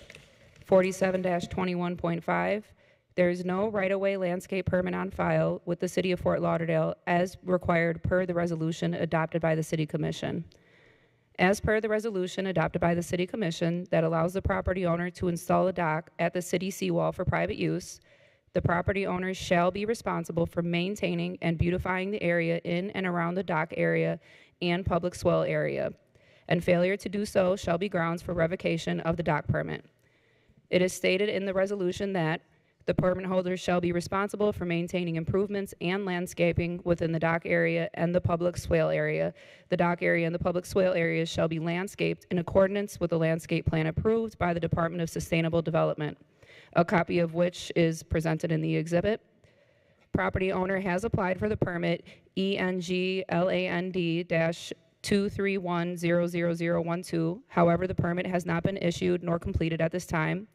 At this time, the city is requesting the magistrate to find the violation and order 91 days to obtain and complete a right-of-way landscape permit as per the approved resolution.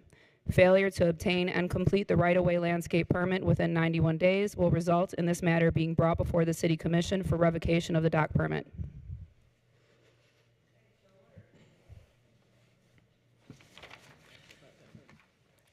Next case, page 2, Inspector Guy Cederman, case number CE 23070831, case address 748 Northeast 22nd Road, owner Northwest 22nd Road, owner Express Media Printing LLC, posted at property 122723, posted at 1 East Broward, 1/11/24.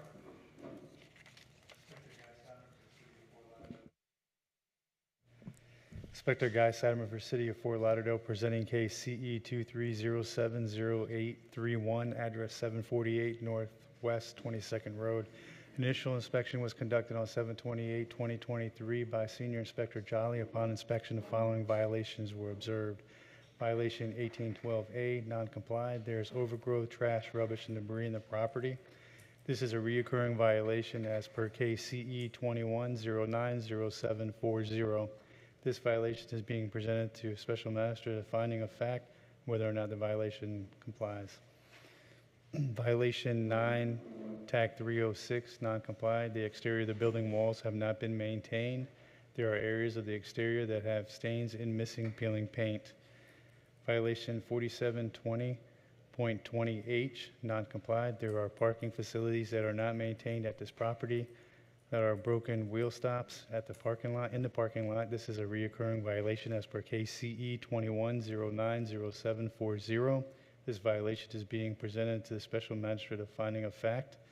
Violation 9, TAC 305B, non-compliant. The landscape at this property is not being maintained in a neat and well-kept appearance. There are areas of dead and missing ground cover. An inspection report was posted on the property, and a copy was mailed to the property owner as a listed on Broward County property appraiser. A reinspection conducted on 10/14/2023 revealed the property remained in violation, which resulted in the case being scheduled special magistrate hearing. A pre-hearing inspection was conducted on 1/24/2024. Property remains in violation. I had no communication with the owner throughout this process. Today, the city is requesting 35 days to comply or a fine of $100 per day for each violation. All photos have been submitted in the record for evidence, requesting finding of fact. The city is requesting finding of fact.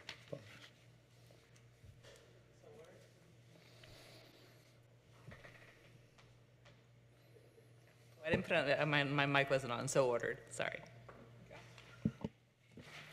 Next case, page 3. Inspector Guy Cedarman, case number CE 23080623, case address 1520 Northwest 8th Street, owner Dairy Holdings LLC, posted at property 122723, posted at 1 East Broward, 1/11/2024. Guy Satterman, City of Fort Lauderdale, Code Compliance Officer presenting CE 23080623 for the property located at 1520 Northwest 8th Street. Initial inspection was conducted on 8/18/23 by Senior Inspector Jolly. Upon inspection, the following violations were observed. 1812A complied. There is overgrowth, trash, rubbish, and debris on the property and in its swell. This is a reoccurring violation per case CE 21030287. This violation is being presented to Special Magistrate as a finding of fact. 18-1 complied. There is non-permitted outdoor storage in the carport of this property that is creating a public nuisance. It's being maintained in such a manner that the property is or may reasonably become infested or inhabited by rodents, vermin, or wild animals, or may furnish a breeding place for mosquitoes, or threaten and endangers the public health, safety, welfare, or may adversely affect the impaired the economy, wealth, adjacent properties. This is a recurring violation as per case CE 190812220. This violation is being presented to Special Master as a finding of fact. 9 Tag 305B is complied. The landscape at this property is not being maintained in a neat and well-kept appearance. There are areas of dead and missing ground cover on the swell. This is a recurring violation as per case CE 21030287. This violation is being presented to Special Master as a finding of fact. Violation 184C is complied. Violation 9304 is complied. An inspection report was posted on the property, and a copy was mailed to the property owners listed as county property appraiser. Contact was made with the owner of the property, and we discussed the violations and how to comply them at the time.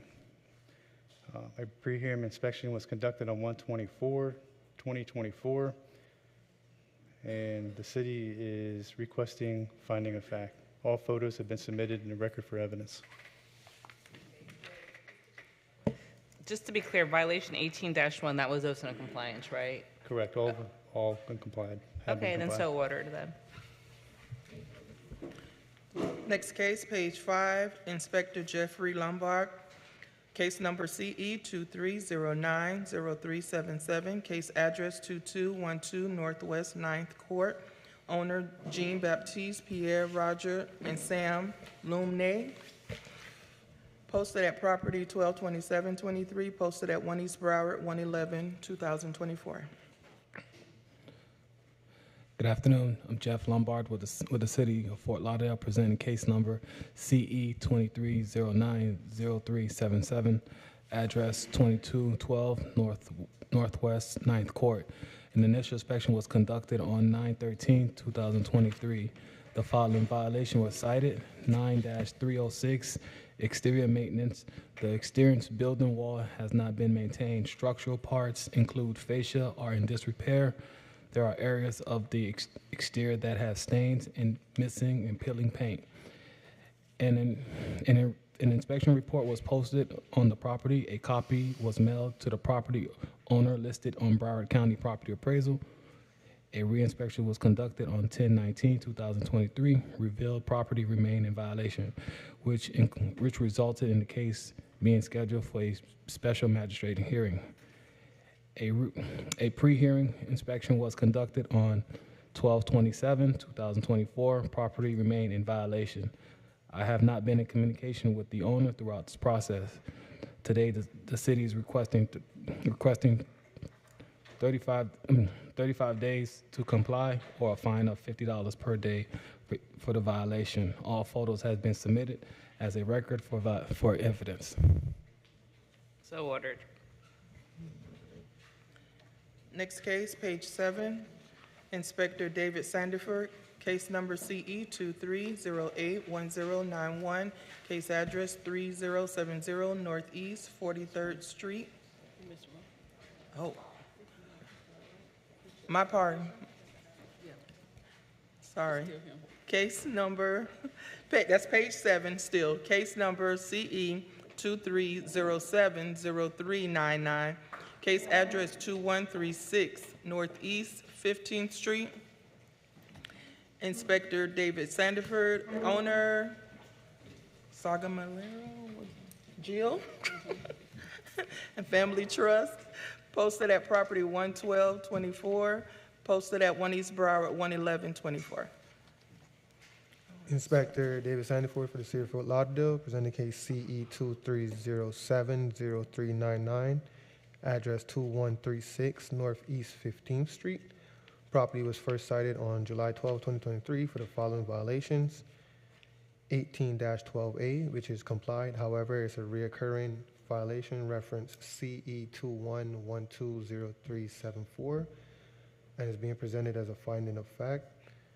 Violation 9-280H1, there is an accessory structure violation at this property. The garden fence around the island in the driveway is in disrepair. There are broken and missing slats in the fence. Wood looks faded, paint is chipped and discolored. 9-304B, the driveway is not being maintained in a smooth, well-graded condition. The driveway has areas that are discolored and stained. There are weeds growing through the driveway. 9-306, the exterior building walls have not been maintained. There are areas of the exterior that have stains and missing peeling paint. 9-305B, the landscape at this property is not being maintained in a neat and well-kept appearance. There are areas of dead and missing ground cover. An inspection report was posted on the property and a copy was mailed to the owner listed in BCPA via first-class mail. A pre-hearing inspection was conducted on January 20th, 2024 and found the violations still remain. 9-280H1, 9-304B, 9-306, 9-305B, as depicted in the photos. The city is requesting 35 days to comply or a fine in the amount of $100 a day per violation for each day the violation exists. Okay, so ordered. Next case, page 7, Inspector David Sandiford, case number CE 23081091, case address 3070 Northeast 43rd Street. Owner Rashid Omar, posted at property 11224, posted at 1 East Broward 111/2024. Inspector David Sandiford for the City of Fort Lauderdale, presenting case CE 23081091, address 3070 Northeast 43rd Street. Property was first cited on September 1st, 2023 for the following violation: 47-21.15.a. Tree has been removed without a permit. A citation of $150 was paid on 12/12/2023. As of January 25th, 2024, there is no permit applied for on file. The pre-hearing inspection was conducted January 24th, 2024. There's no permits still on file. The city is requesting 35 days to comply or a fine in the amount of $100 a day per violation. The violation exists. So ordered.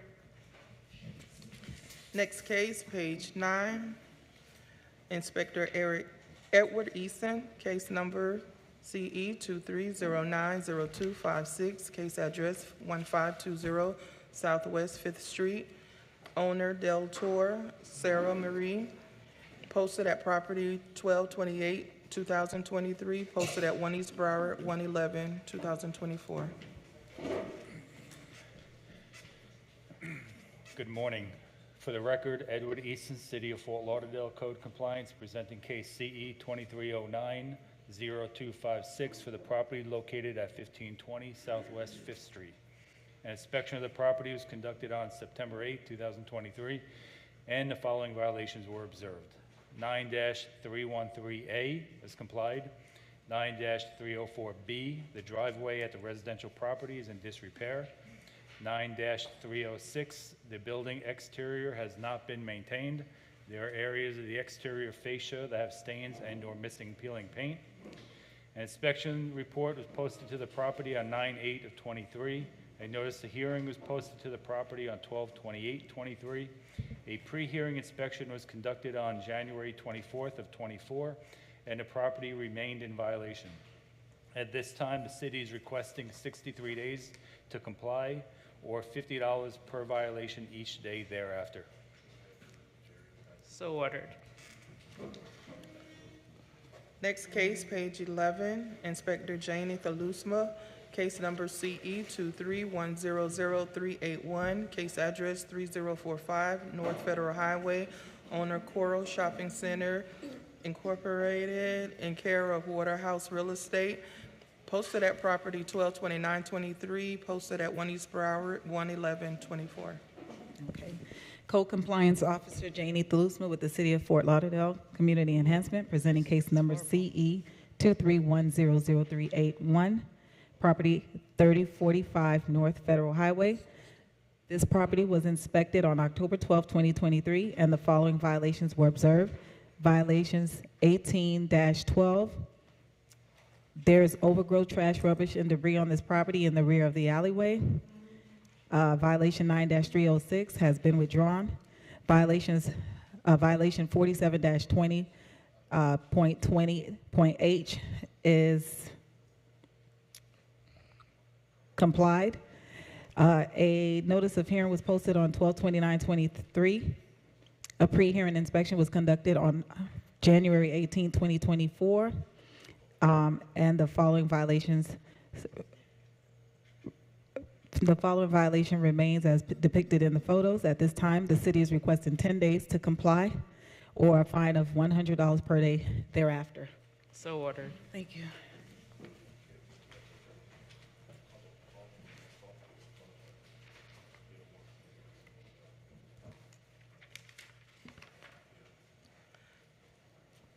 Next case, page 14, Inspector Marco Aguilera, Supervisor Amy Brown presenting, case number CE 23090015, case address 1811 Cordova Drive, owner Marion, Stephen, and Dana. Posted at property 12/13/23, posted at 1 East Broward, 1/11/2024. Amy Brown, City of Fort Lauderdale Code Compliance Supervisor, presenting on behalf of Inspector Marco Aguilera. Case CE 230-90015 for address 811 Cordova Road. An inspection was conducted at the property on September 19th, 2023, and the following violation was observed. 47-21.5. There is no right-of-way landscape permit on file with the City of Fort Lauderdale as required per the resolution adopted by the City Commission. As per the resolution adopted by the City Commission that allows the property owner to install a dock at the city seawall for private use, the property owner shall be responsible for maintaining and beautifying the area in and around the dock area and public swale area, and failure to do so shall be grounds for revocation of the dock permit. The resolution states that the permit holder shall be responsible for maintaining improvements and landscaping within the dock area and public swale area. The dock area and the public swale area shall be landscaped in accordance with the landscape plan approved by the Department of Sustainable Development. A copy of the resolution has been submitted as evidence. Property owner has applied for the permit ENG LAND 23110011. However, the permit has not been issued nor completed at this time. Property owner is awaiting the installation of irrigation prior to the installation of the landscape. At this time, the city is requesting the magistrate to find the violation and order 126 days to obtain and complete a right-of-way landscape permit as per the approved resolution. Failure to obtain and complete the right-of-way landscape permit within 126 days will result in the matter being brought before the city commission for revocation of the dock permit. So ordered. Do they put in the order of no show? No. I do, because that way Our they next can come case, back. page I just started 18, noticing- I case started number putting it CE myself. I do all of 2312. them. Case number CE 23120243. This case is being rescheduled. Wait, what, I'm sorry, what page, what did you Page just? 18, case number CE 23120243. This case is being rescheduled. Oh, okay. Next case, page 19, Inspector Gustavo Caracas, case number CE 22120129, case address 316 Northeast 4th Street, owner Dependable Equities LLC. This case was first heard 3/14/23 to comply by 3/24/23. 2 suspensions noted on the agenda. 1 section not complied at $100 per day, $11,800 accrued. The city is requesting the full amount, and the fines continue to accrue. This was in order to reappear. Is there an We have to inspector impose, present? right?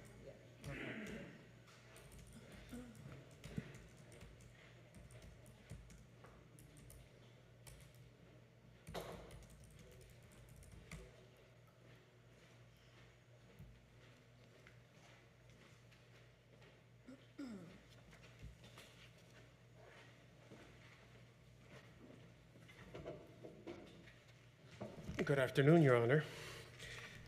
Gus Caracas for the City of Fort Lauderdale. The people did not show up. So the fines accrue on a daily basis. Yeah. You want to present? No, we don't. Okay, so you're asking that the fines be continue at $100 a day and that the full amount be accrued? Yes, yes, We're ma'am. asking to, Your Honor, to impose the fine. Okay, so ordered. Okay, thank you.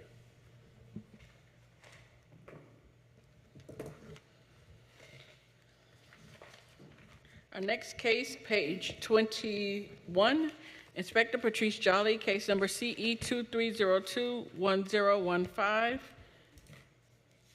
Case address 2700 West Broward Boulevard, owner 101 Southwest 27th Avenue LLC.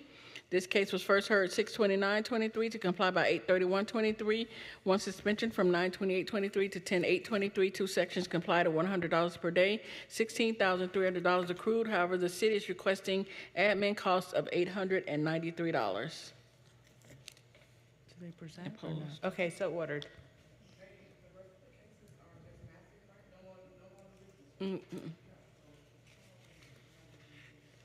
Our next case, also page 21, case number, Inspector David Sanderford, case number CE 22060640, case address 2120 East Oakland Park Boulevard, owner 2120 East Oakland LLC. This case was first heard 11/30/23 to comply by 12/10/23 and 125/24. 4 sections not complied at $100 per day, $18,400 accrued. City is requesting the full amount and the fines continue to accrue. So ordered. Next case, page 22, Inspector John Claude Noel, case number CE 23060991, case address 1126 Northwest 6th Avenue, owner Eva Villado and Gustavo Villado. This case was first heard 10/26/23 to comply by 11/30/23 and 125/24. 3 sections complied at $100 per day for a total of $9,000. 3 sections not complied at $100 per day for a total of $5,600. $14,600 accrued. City is requesting the full amount and the fines continue to accrue. So ordered.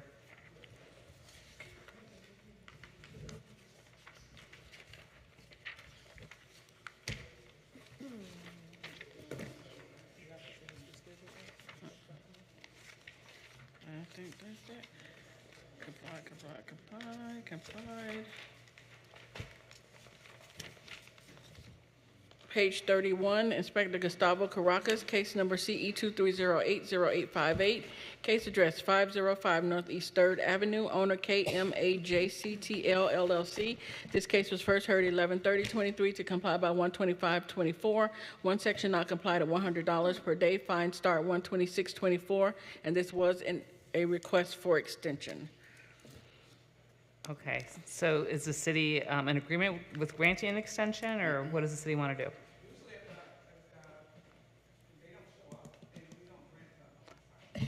I'm sorry, Supervisor Bass with the City of Fort Lauderdale.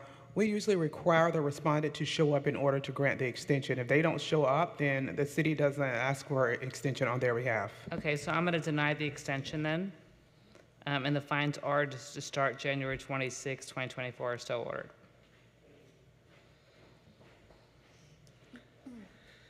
Next case, also page 31, case number CE 23080859, case address 509 Northeast 3rd Avenue, owner KMAJCTL LLC, Inspector Gustavo Caracas. This case was first heard 11/30/23 to comply by 125/24. Two sections not complied at $100 per day, fine start 126/24, and this was in order to reappear. Okay, so ordered, the fines will start. Do you want another date to reappear then? No. Okay, so Fines the start. fines will start as of January 26th at $100 a day then. Next case, Inspector Robert Kasarowicz, case number FC 230600006, case address 432 Southeast 20th Street, owner 432 Southeast 20th Street LLC. This case was first heard 8/31/23 to comply by 9/28/23. Two suspensions noted on the agenda. One section not complied at $100 per day. The fines were set to start 126/24. However, this case is in full compliance. Oh, they're in compliance, okay. Yes. Okay. Next case, page 32, Inspector Robert Kasarowicz, case number FC 231000006. This was a request for extension. However, this case is also in full compliance.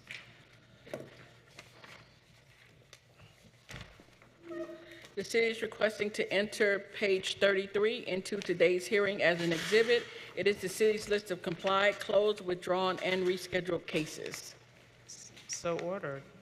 This concludes the special magistrate hearing for January 25th, 2024.